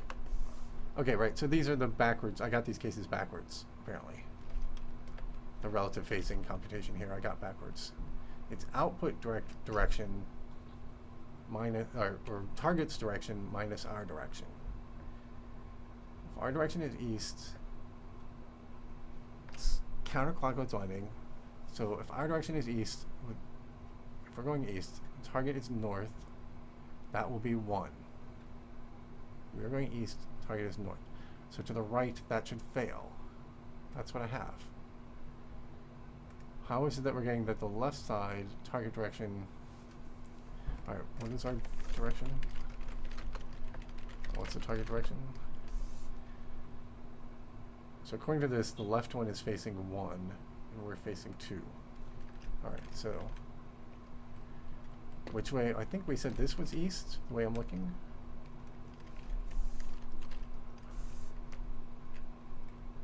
Yeah, it's changing X, so that's east. Okay, so that's east. So this thing is facing west, which is BR of 2. This thing is facing east, north, west, south. This is facing south, which should be TB Derv 3. How is this not TB Derv 3?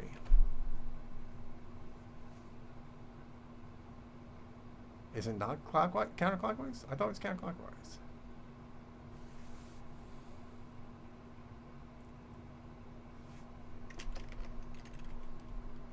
Wait, let's... Oh. That's not good. Target slot 10.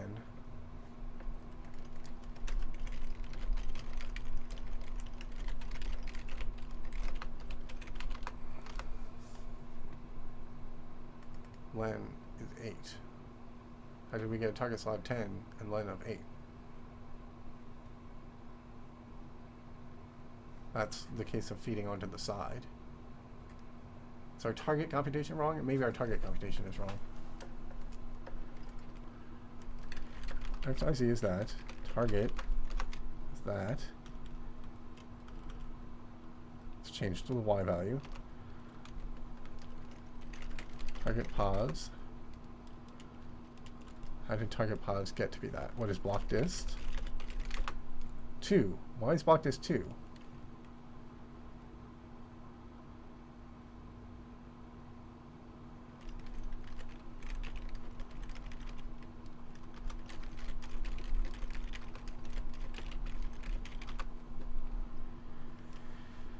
Y alpha 14, so negative 32 plus 14 is negative 18. So it's off by 1 from XYZ. Oh, but from target Y. It's off by 2 from target Y.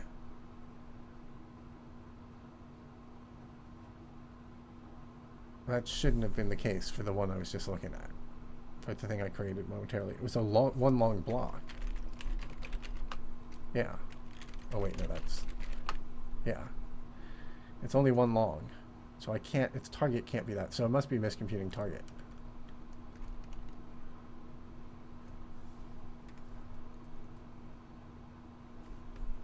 Alright, let's go back. Get rid of all this. Right, XYZ. Target... X target dot Y target dot Z. Yeah, it's on the wrong side. It computed to the wrong side. So I computed target in the wrong direction or something. If it's to the right,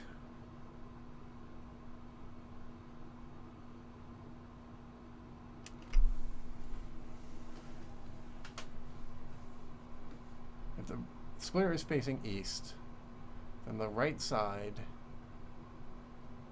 goes south. So we get the coordinate in the direction south. 0 plus 3, that's south. That seems right. If it's on the left side, the splitter facing east goes north. So we get BR dir plus 1, dir 0, 0 plus 1, north. That seems correct to me. So is the splitter getting the target in the wrong way? That's in the update. Splitter.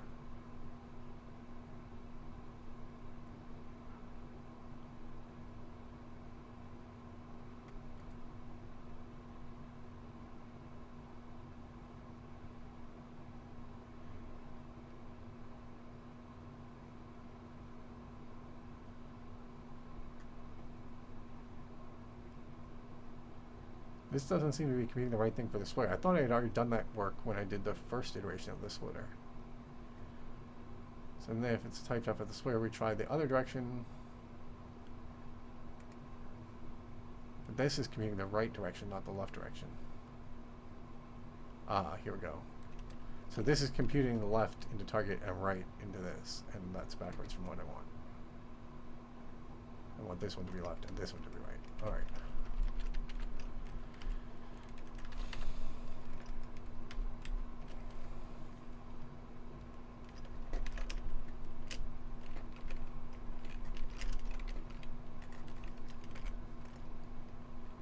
Wrong block. Yay. Now it seems to be putting it kind of far down. No, I guess that's right. Okay, and it's failing to stop its animation correctly.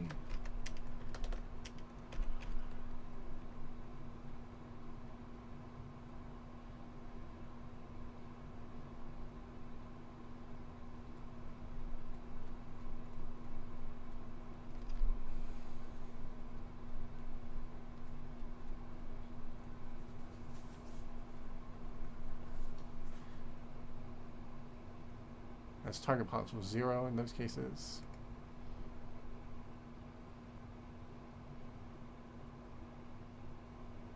Allow new frontmost to move.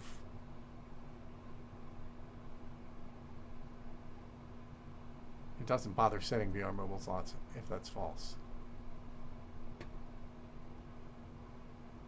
Oh, it just always computes the correct thing.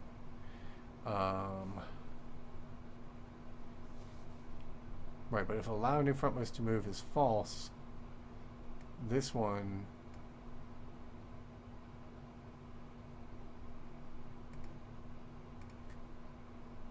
what is len? Len is 3.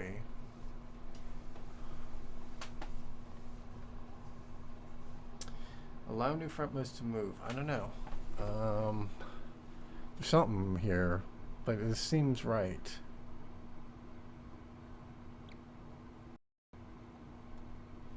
Allow new frontmost to move should have been false.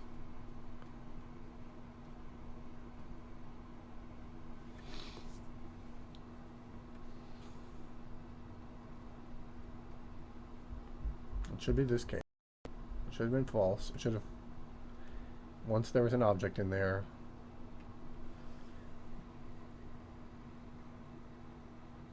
both these should have been false. Let me save the map with that on so I don't have to keep doing that.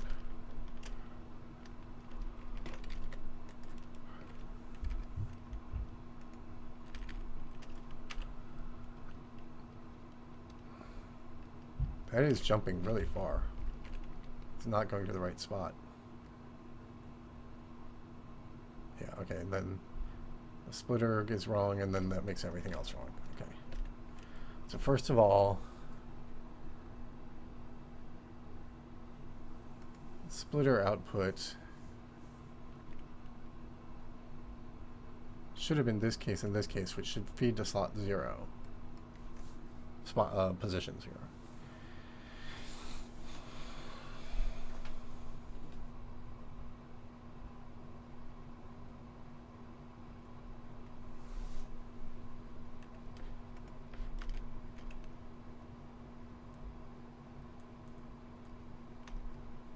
Target pod 0. Target pod 0. It is always feeding to position 0. So I don't know why it teleports if it's feeding to position 0.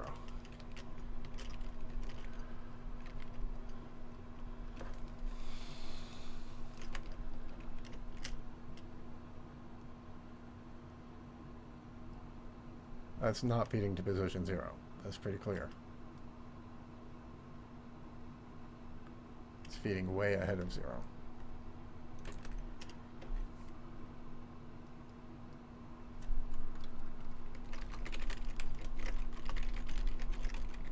So somehow that's going wrong. Oh, then we use block dist. So block dist must still be wrong, so I must still be computing. So this computation must still be wrong.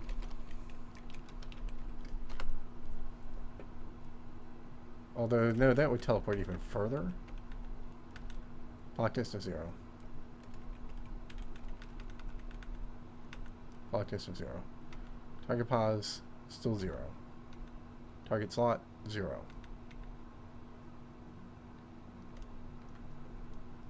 So target slot is still always 0. Target pause is still always 0. It's eventually going to add item to belt pause. They're not sorted correctly, so that might be a 1-tick jump to the missorting. Maybe.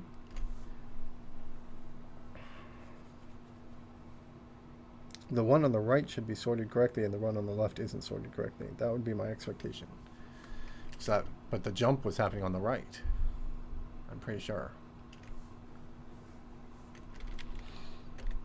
Let's fix the sort while I'm thinking about it. Oh, I was just in it.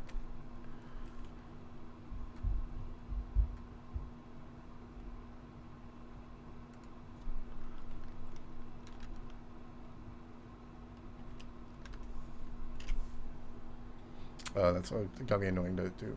I don't even remember now why I have this input following. It seems like the target system, the recursion on the target should actually get me everything I need.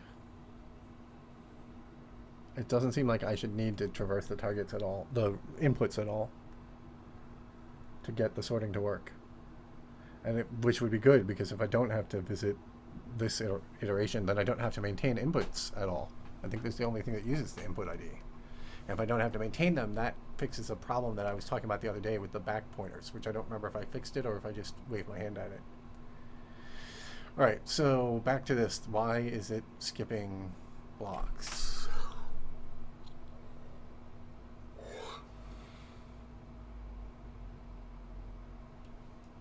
All right, well, this is what it's going to eventually test to see if it needs to move something. So let's...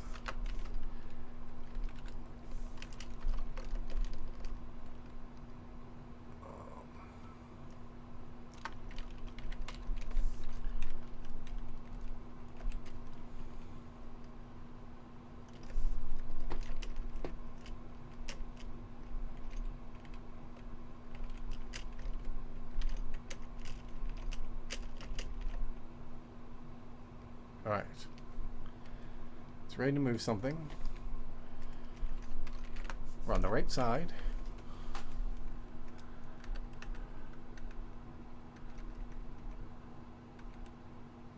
Target pause is 0.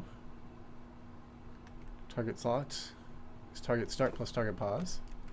Target belt length is 7. So 28 is the start of the left side. Looks good.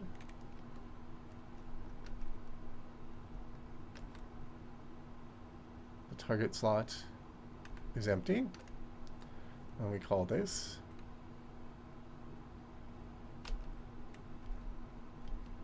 slot is in range. Slot is still 28.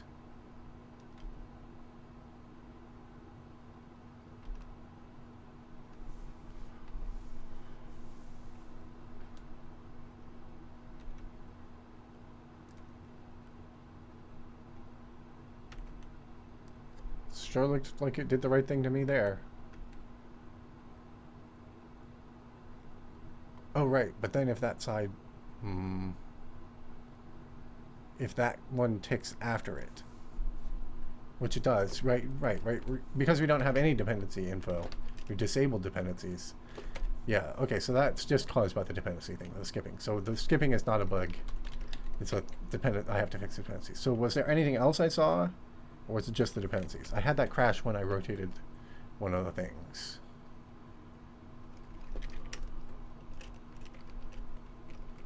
But that might have been caused by the fact that I was pulling the targets from the wrong side. So I crashed when I turned like that.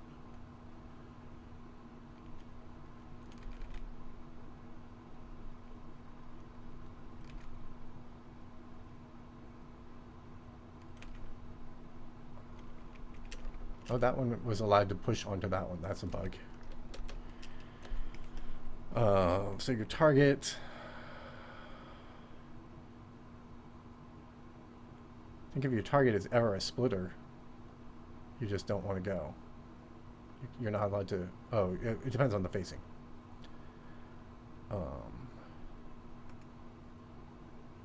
You can't push into the side of a splitter ever. So if...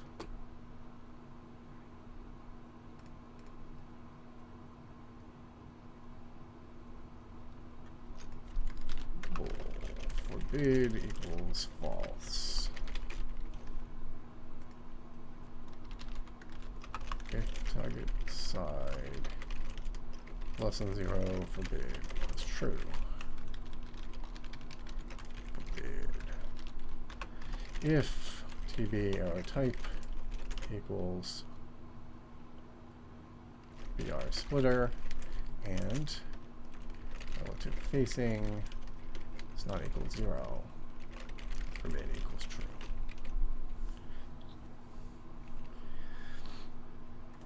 If TB turn is not equal to 0 and relative, you can only push onto a turning thing from its inputs. All right, let's try that. Hopefully we didn't break any of the existing curves. Nope, we broke the existing curve. Okay. The relative facing,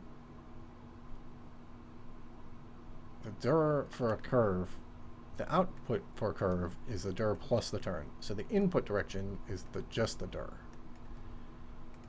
So the relative facing, so that's if the output is a turn. If the output is a turn. And the relative facing is not. That seems correct to me. But I assume this is the one that made those fail. Let's check that to be sure.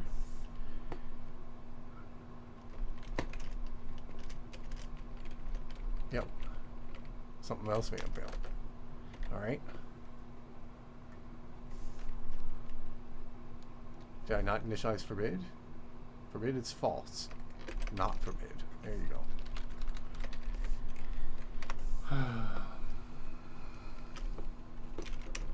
Alright.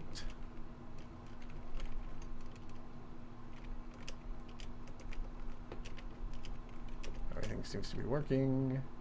These get split.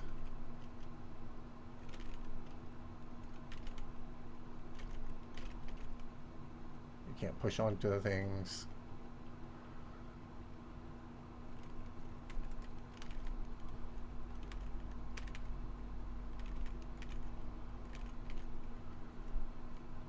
Now that's broken. Animation for that is broken. So that's the splitter left side, which is this case. So now we want to get down in here and see why it seems to think it can animate.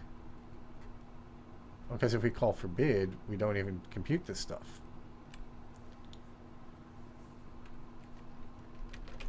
Okay. So forbid is in the wrong place. You still want to compute. No. No, no, no, no. Shouldn't have anything to do with forbid. No, no, no, no, no. No, this didn't change any of the forbid stuff. Wait, did we say that it forbade that when we ran it?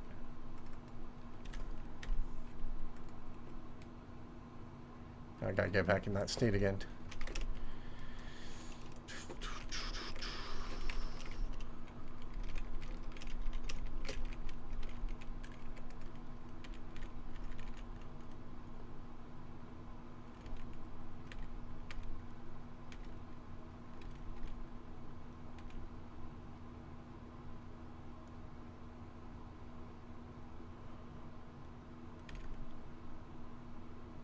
All right.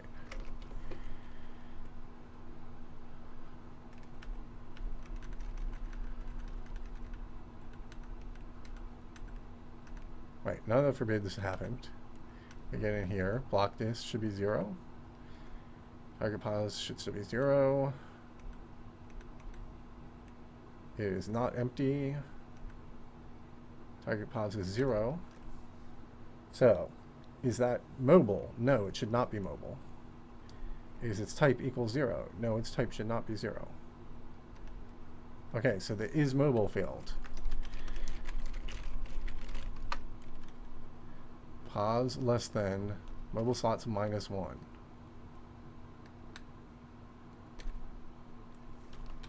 I have a suspicion this might be a signed unsigned bug. Target pause is 0.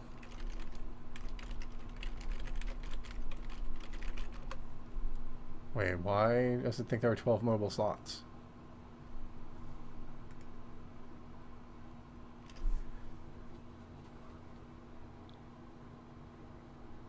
Target side. Okay, 0 mobile slots. Okay. So that'll have been that bug. I'm not even going to test it. And now we're back to the actual bug that I was originally trying to fix, which is what? What was the bug I was trying to fix?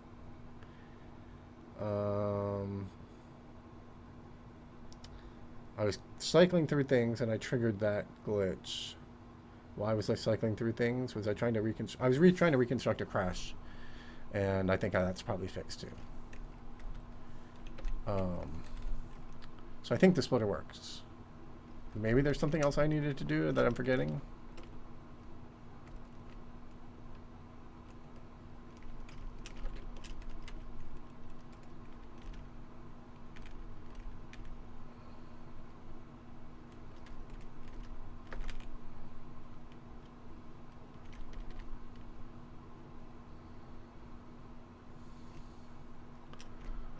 Here's a really dumb thing that you can do. So you can't put two splitters side by side. Does that make sense? Yes. Yeah, if you imagine that the splitters have like a V on them, then it just doesn't make any sense to try to feed from one to the other.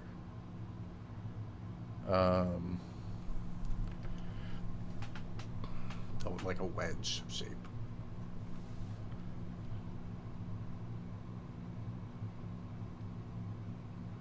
Alright, so now we just gotta fix the dependency stuff.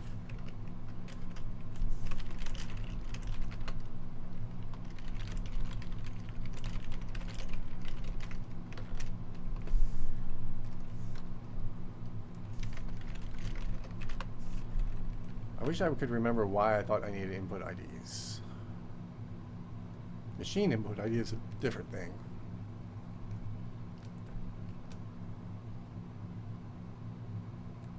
Will the Y do... Oh, right, these were for belt machines. Pickers have input IDs, absolutely.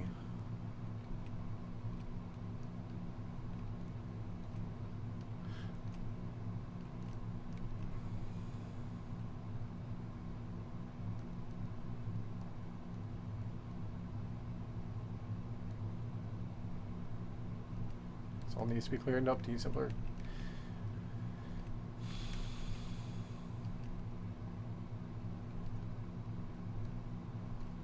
A lot of things setting them, not a lot of things using them. Yeah, it's mainly just used by the visiting system, it looks like. And I'm just not sure that's even needed. This tries to work backwards along the belts that are feeding directly into each other to make sure they're all coherent. But I think the target ID sort earlier guarantees that anyway. It doesn't guarantee that it does them continuously, but it guarantees it does them in the right order. So I don't think there's any need for that.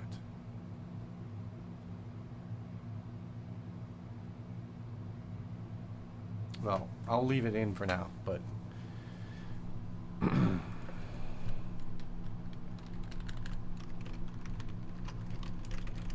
actually, let's do this way. Let's make normal first.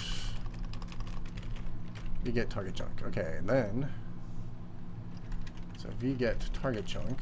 That's that forked copy of this. Belt run. We get target. We get back the chunk. The chunk ID. The base addresses. Why do we need that? Because we're going to put the slice. We need these three variables back. We don't actually need the other variables.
So we just need the chunk and the slice. That's actually the only thing we have to get back.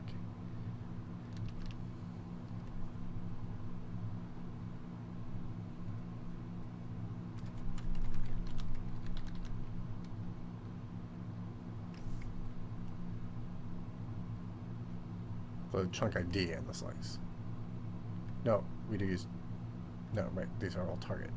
TC, we only add access SID and S.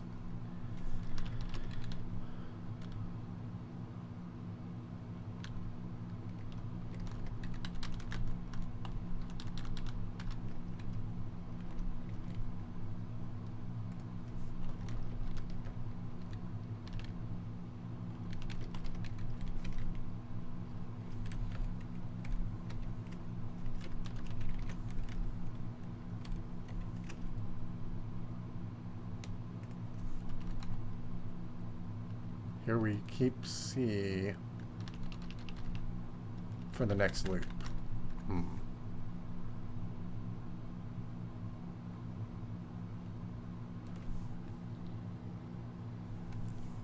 What do we use C for? We don't use C.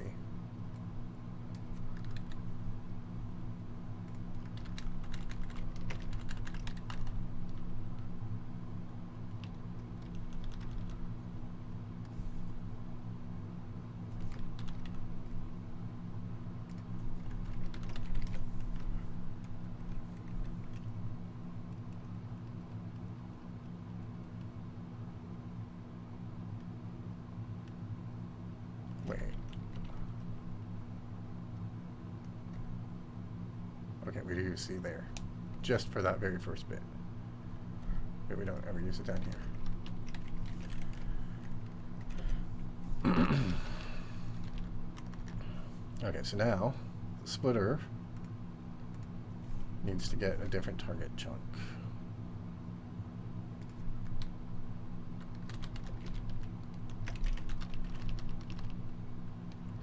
Dir chunk.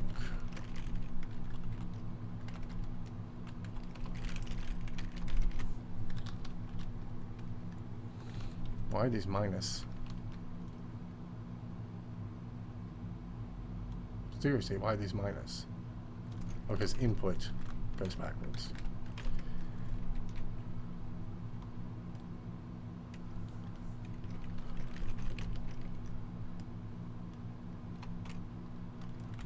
Let's just see.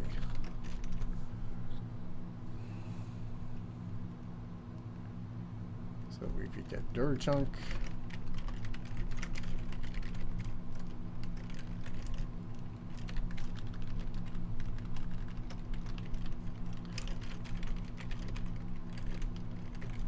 on the right side, and then we do the same for the left side.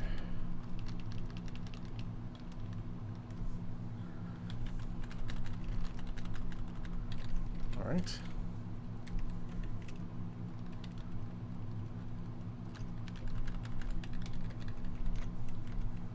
All right, so now maybe the splitter is topologically sorting correctly. Let's see.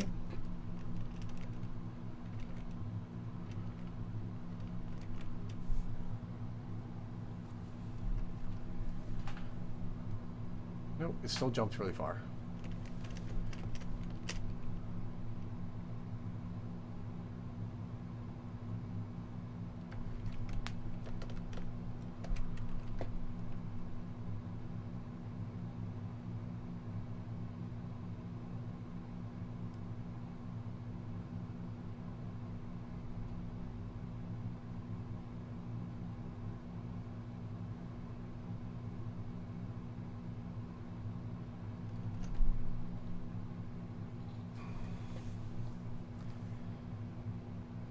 Trying to make sure we process the target before we process ourselves.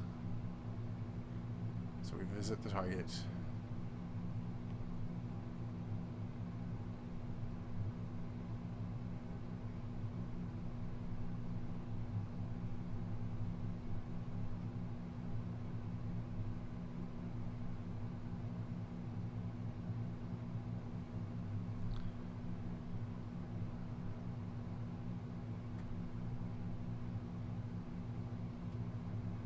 Iterate over all belts, and we set them to unmarked. And we put them in a list of all belts. And we iterate over the list. We iterate over the list of all belts, and we visit them. When we visit one, we always visit all its targets first. As I mentioned, this is going to be recursive and blow up the stack, and we should probably make that non-recursive.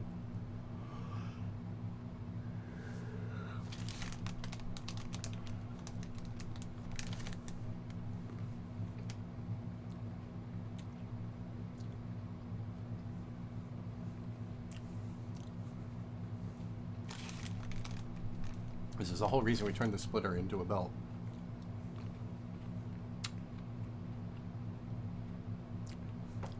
so we could do this. Target is +3. Target 2 is +1. Let's check that. I'm pretty sure, but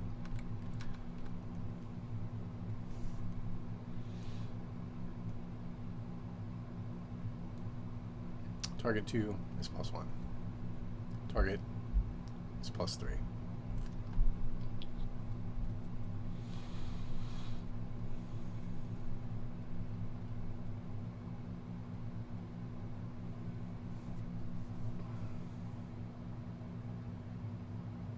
What would it be? Well, how would this happen? Is there any other way it could be happening other than the visit failing?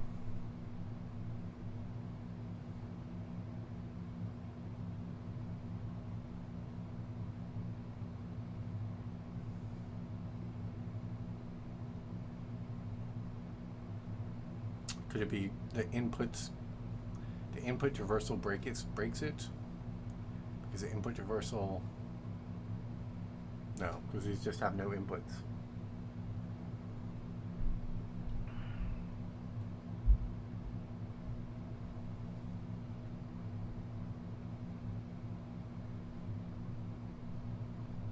At some point you hit the splitter in this traversal, and when you do, it's got 2 targets, so it visits them first. And it recursively visits everything before it does the push to the sorted ref list here.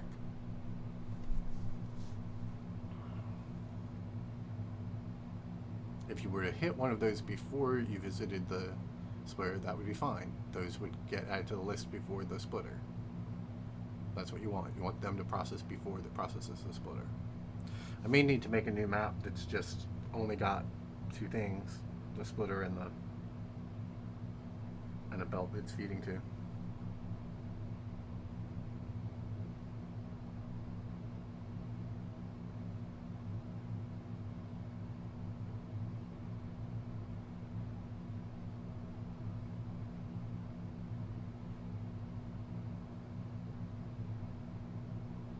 I can't see how this could happen. And I can't debug it unless I make a new map that's simpler.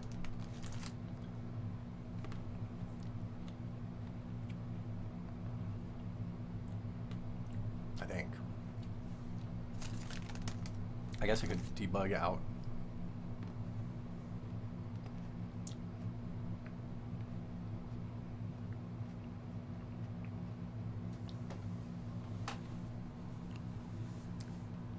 I guess I could just try to debug outing everything.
Alright, so somewhere in here there should be a 1.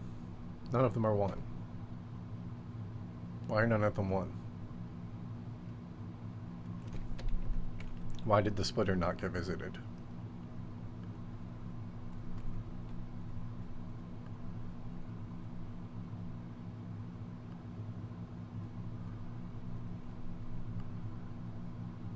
Did I print the wrong field?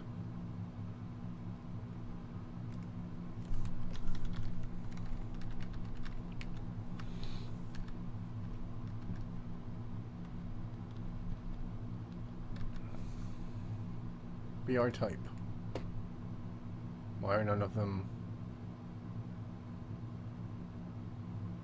How is it ever getting ticked if it doesn't get pushed on the list?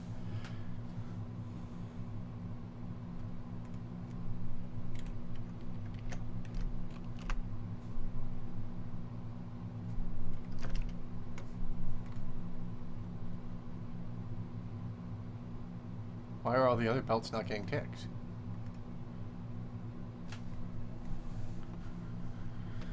Or not getting queued? Is there someone else pushing them? Oh, this guy's pushing them. Right, yeah.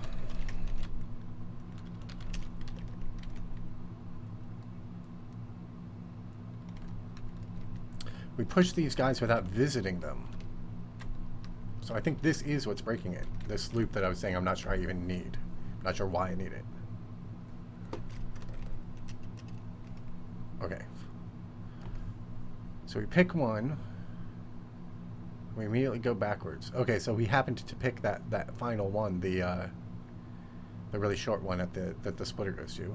And we stepped backwards to the splitter, and then we kept stepping backwards from the splitter to some amount. I don't know where that ends. Maybe one of these threes is the last one. So let's just disable this code. Like I said, I don't think it's necessary. I can't figure out why it's necessary. Maybe it turns out it is. There was some case that it was necessary for. Now what do we see? Splitter is way back in the list. Let's take a look at the rendering. Are these things down here working? They look like they're fine.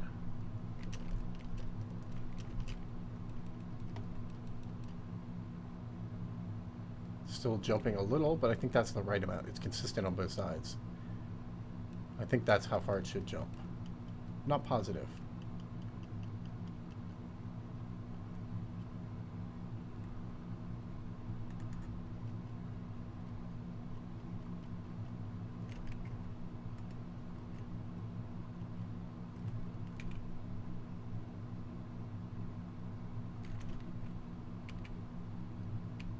They're moving all the way forward now.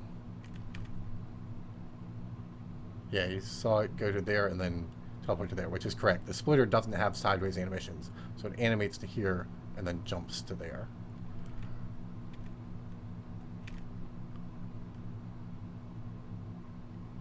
It just seems a little far forward. I need a slow-mo. Need some kind of slow-mo. But I think basically it's working. So I think I'll stop there, since that took a while to get done. So, greetings, person who just arrived as I'm about to stop the stream. Sorry.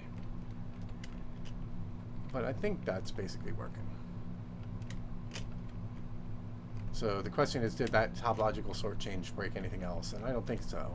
But I don't have a good test case for that anymore. Let's do the cycle.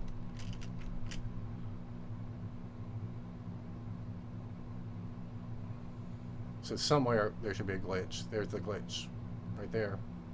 Things jump ahead. Because I can't do the loop without a glitch. But you never actually need to do a loop in a real factory. You could, I guess, do one. You could have a recirculating system. So maybe I'm going to want to do something about that, but...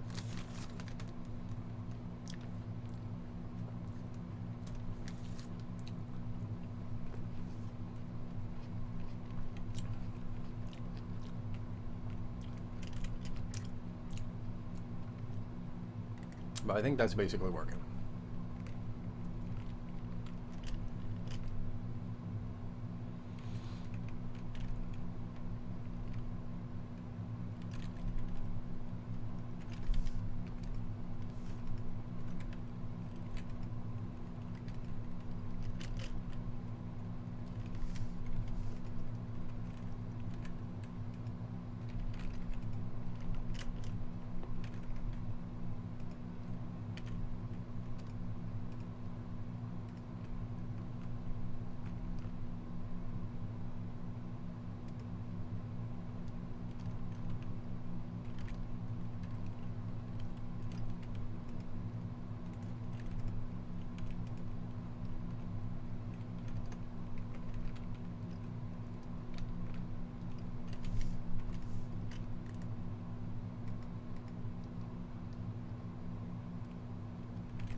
So this is a very elaborate way of taking the stuff coming on this and flipping which side instead of having.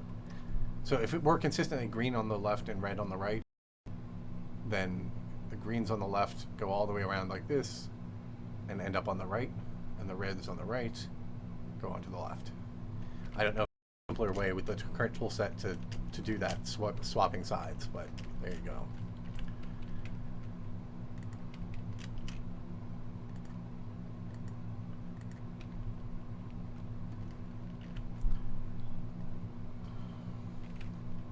Oh, I guess I was always putting a block under that so there wouldn't be the infinitely thin wedge spot here.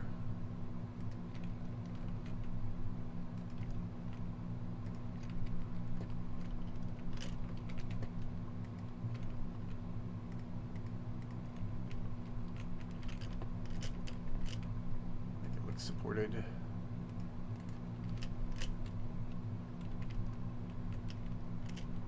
And I broke it.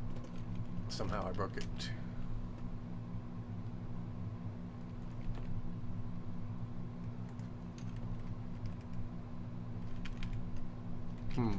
That's not good.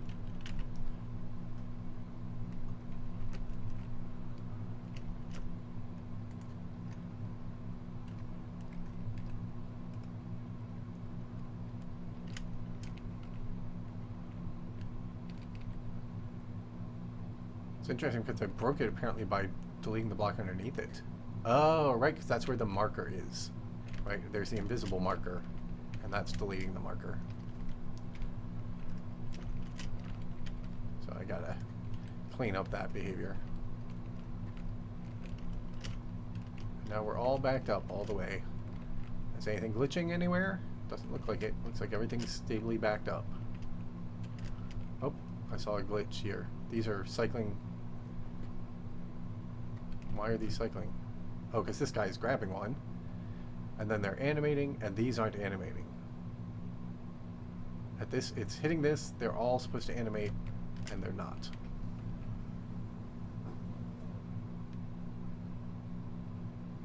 Alright, so we're close. We're close. But we've got that one animation bug.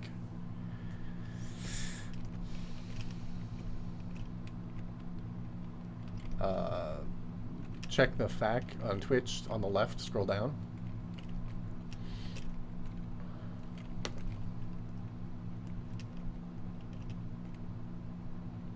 So this is all glitching all the way back to here. All the way back to here. Oh, both of them, both sides are glitching now. Why are both sides glitching? Oh, because this one is doing the same thing. Okay, so when it's full, it's glitching. It opens up a slot. The picker opens up a slot. The pickers run after the belts. So the picker opens up the slot.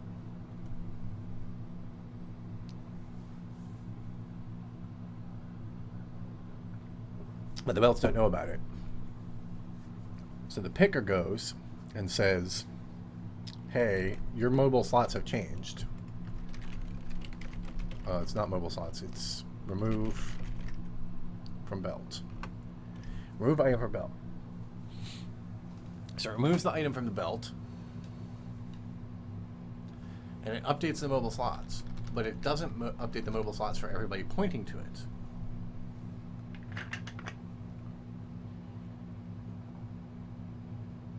And updating the mobile slots for everyone pointing to it would be really complicated. You need to use the input IDs, and the splitter doesn't handle that case currently. So the alternative would be to run all the pickers before we run the belts. So maybe we've discovered the reason why it would be better to run the pickers before running the belts. Because the belts need to propagate the knowledge about whether they're animating or not. And the belts do propagate the information about whether they're animating or not, and changes due to the pickers and the machines, mainly just pickers and belt machines, need to also propagate.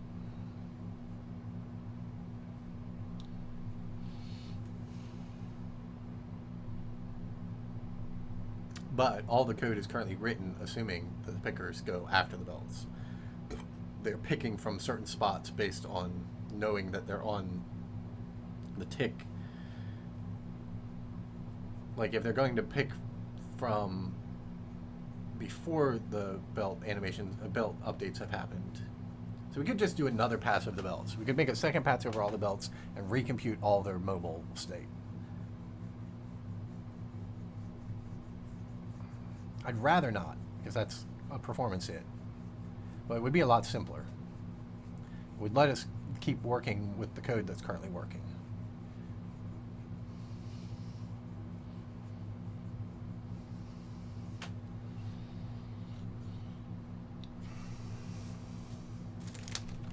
And it would mean nobody else has to worry about the animation. It would be totally private to the belts. Everybody else just interacts with the belt on the tick.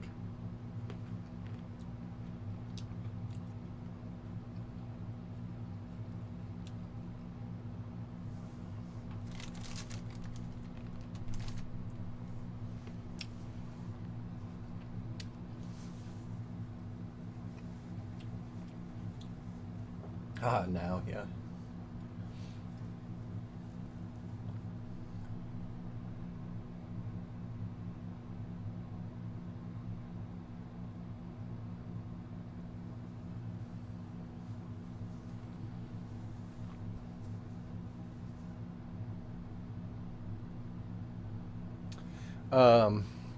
So I guess I should do that. Let's.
I think that maybe that was intentional to avoid tiebreakers when you have a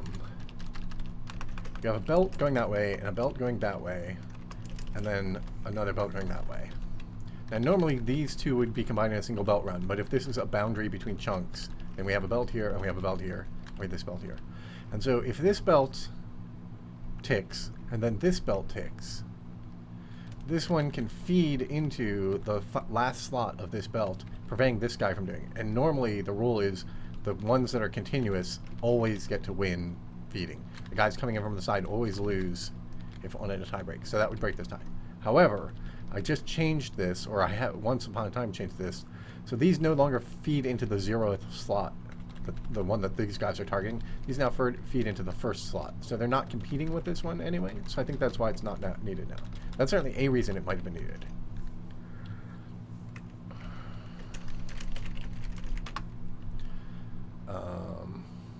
What did we do? Get splitters working. I think we already said that in the previous command, but whatever. Belt splitters working again, get splitters working again, and yeah, whatever.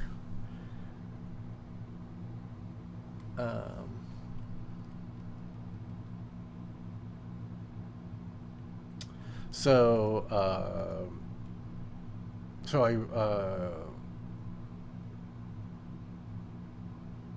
yeah, I think I'll actually go ahead and do that because we have the sorted list here. Should be pretty straightforward. We've got a sorted list somewhere. Logistics belt tick. Okay, and then we free that data though. We don't free the sorted refs, we free belts. Are we making use of belts in here anywhere? I don't think so. Oh no, we freed sorted rep.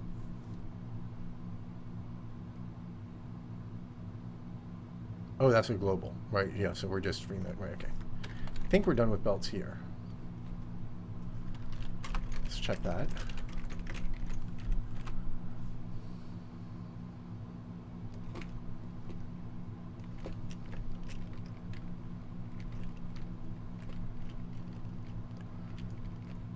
Obviously, I need like better graphics for the splitter, but that's just not a priority yet. Okay. So this is fine. So at the end of here, we have the sorted belts. Oh, and they're in a global already. Okay.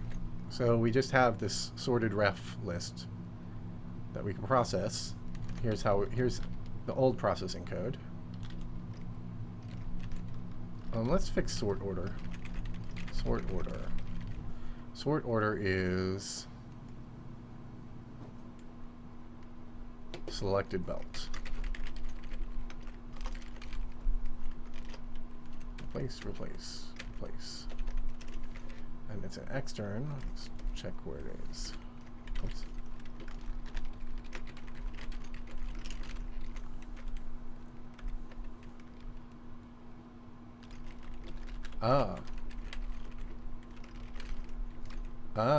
That's why it was called sort order. Sort order for selected belt. There's what we want it to be called.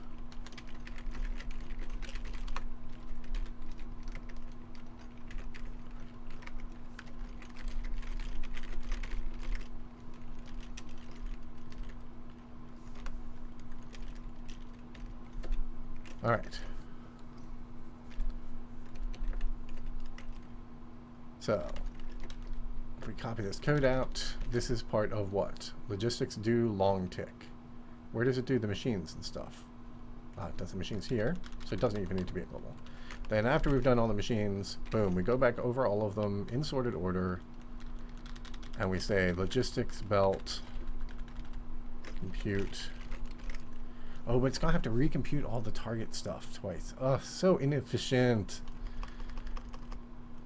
Compute mobility. Don't do any of that work. Voila. Do we actually use sorted? Why is this a global? Oh, it's just a global to. Yeah. So let's clean that up a little bit. It's just a global so that visit doesn't have to pass it around.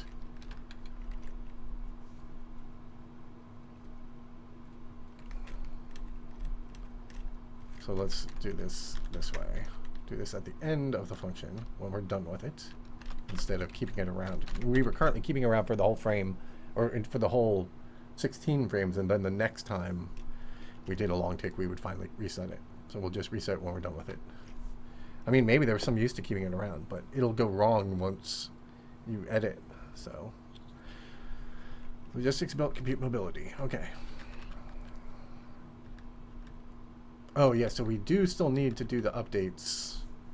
When we add items and remove items, those don't need to do the updating anymore. Oh, but the add item to belt pause does. No, it doesn't. Yeah, because we're still just going to do all this, so we don't need to update any of this. So this becomes nothing. It becomes that. These two are the same now.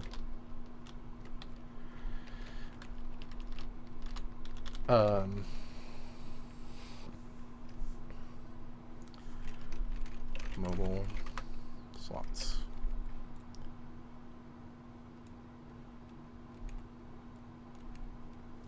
So this happens when we update, when we split things, we recompute, and it doesn't quite correctly handle the end stuff, and that's okay.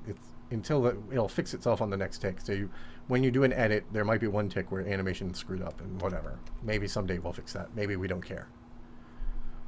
This is creating a belt, so it's also on edits. This is the tick, right? Yeah. All right, so we want to add a new function called logistics compute mobility, something like that. Mobility, what was it called?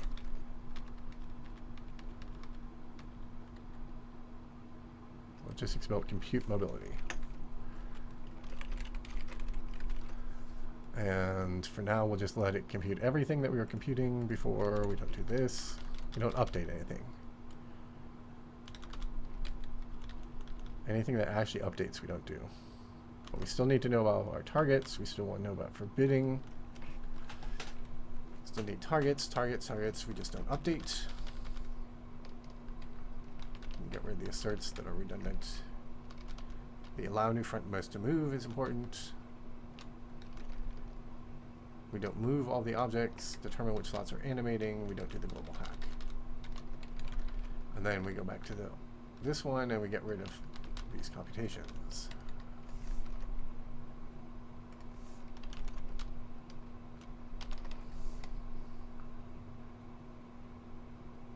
Get rid of allow frontmost to move entirely. Try to compile it. I don't know, I must have not have done everything. Alright, so does everything seem to still work?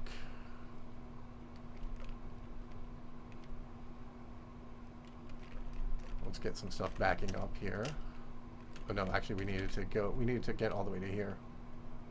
So we need this to start backing up here.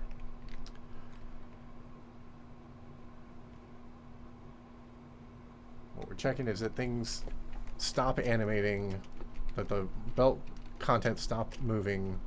They don't once they back up. Why is this picking up two things at a time? Oh, because the output, the slot is empty. So if the slot's empty for a while, yeah, okay. It's weird behavior. It should probably not do that. Okay, so now when it grabs one, do they all animate? We want to get back up even further.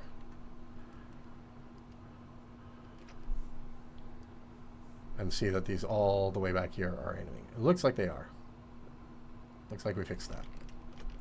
At the cost of a lot of performance. Presumably. I mean, our CPU frame render time is still small. I don't know if that's measuring the tick as well. And that tick is spiky. It's only happening every 16 frames. Should probably find some way to make it. Okay, so now these should just, each side should move once in a while. And look nice when they move. Yep.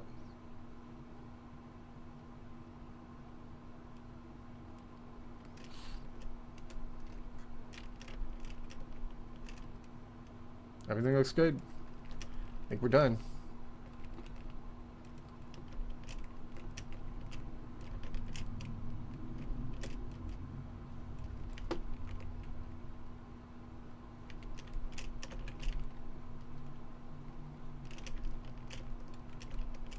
This is not going because I stopped it.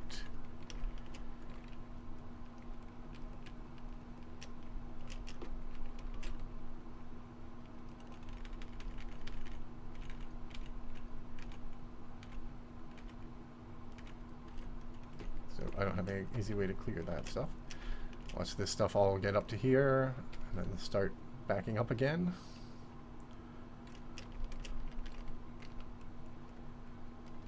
So the things to remember, for those who've never seen this before, is that there is no memory being allocated for these objects on the belts. The memory is pre-allocated. There's 1 byte for every spot a thing can be on a belt. And to move these things around, we're just moving them around on the slots on the belts. So it's just 1 byte gets moved every time there's a tick to advance a thing. And they only actually move by steps, one at a time, and when they seem to smoothly move between them, that's just animation system on top. They actually are teleporting between adjacent slots every 16 60ths of a second. I would call those frames, even though they're not frames. So in its stable state, no memory allocations are happening, and everything is using a very reasonably small amount of memory, so you can make a really big system with a really large amount of computation going on, and performance should be reasonable. Like I said, doing all this rewriting, I've really brought performance down. I don't know by how much. It's maybe half the speed, but it was already super, super fast, so it's still super, super fast. And this is a pretty small factory anyway. So we haven't looked at the performance of the factory. We're not worrying about that yet. But we're doing all this work to make sure the performance is good. We're just not worrying about the details. So that's it for today. This all seems to be pretty good. I will push it.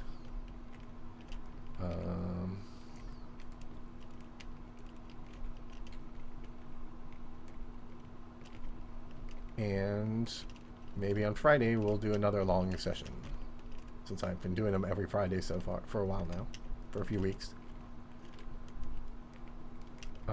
So that's it. So any questions about anything about this or anything else? Let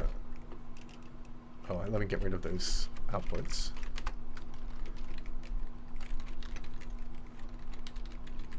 Okay,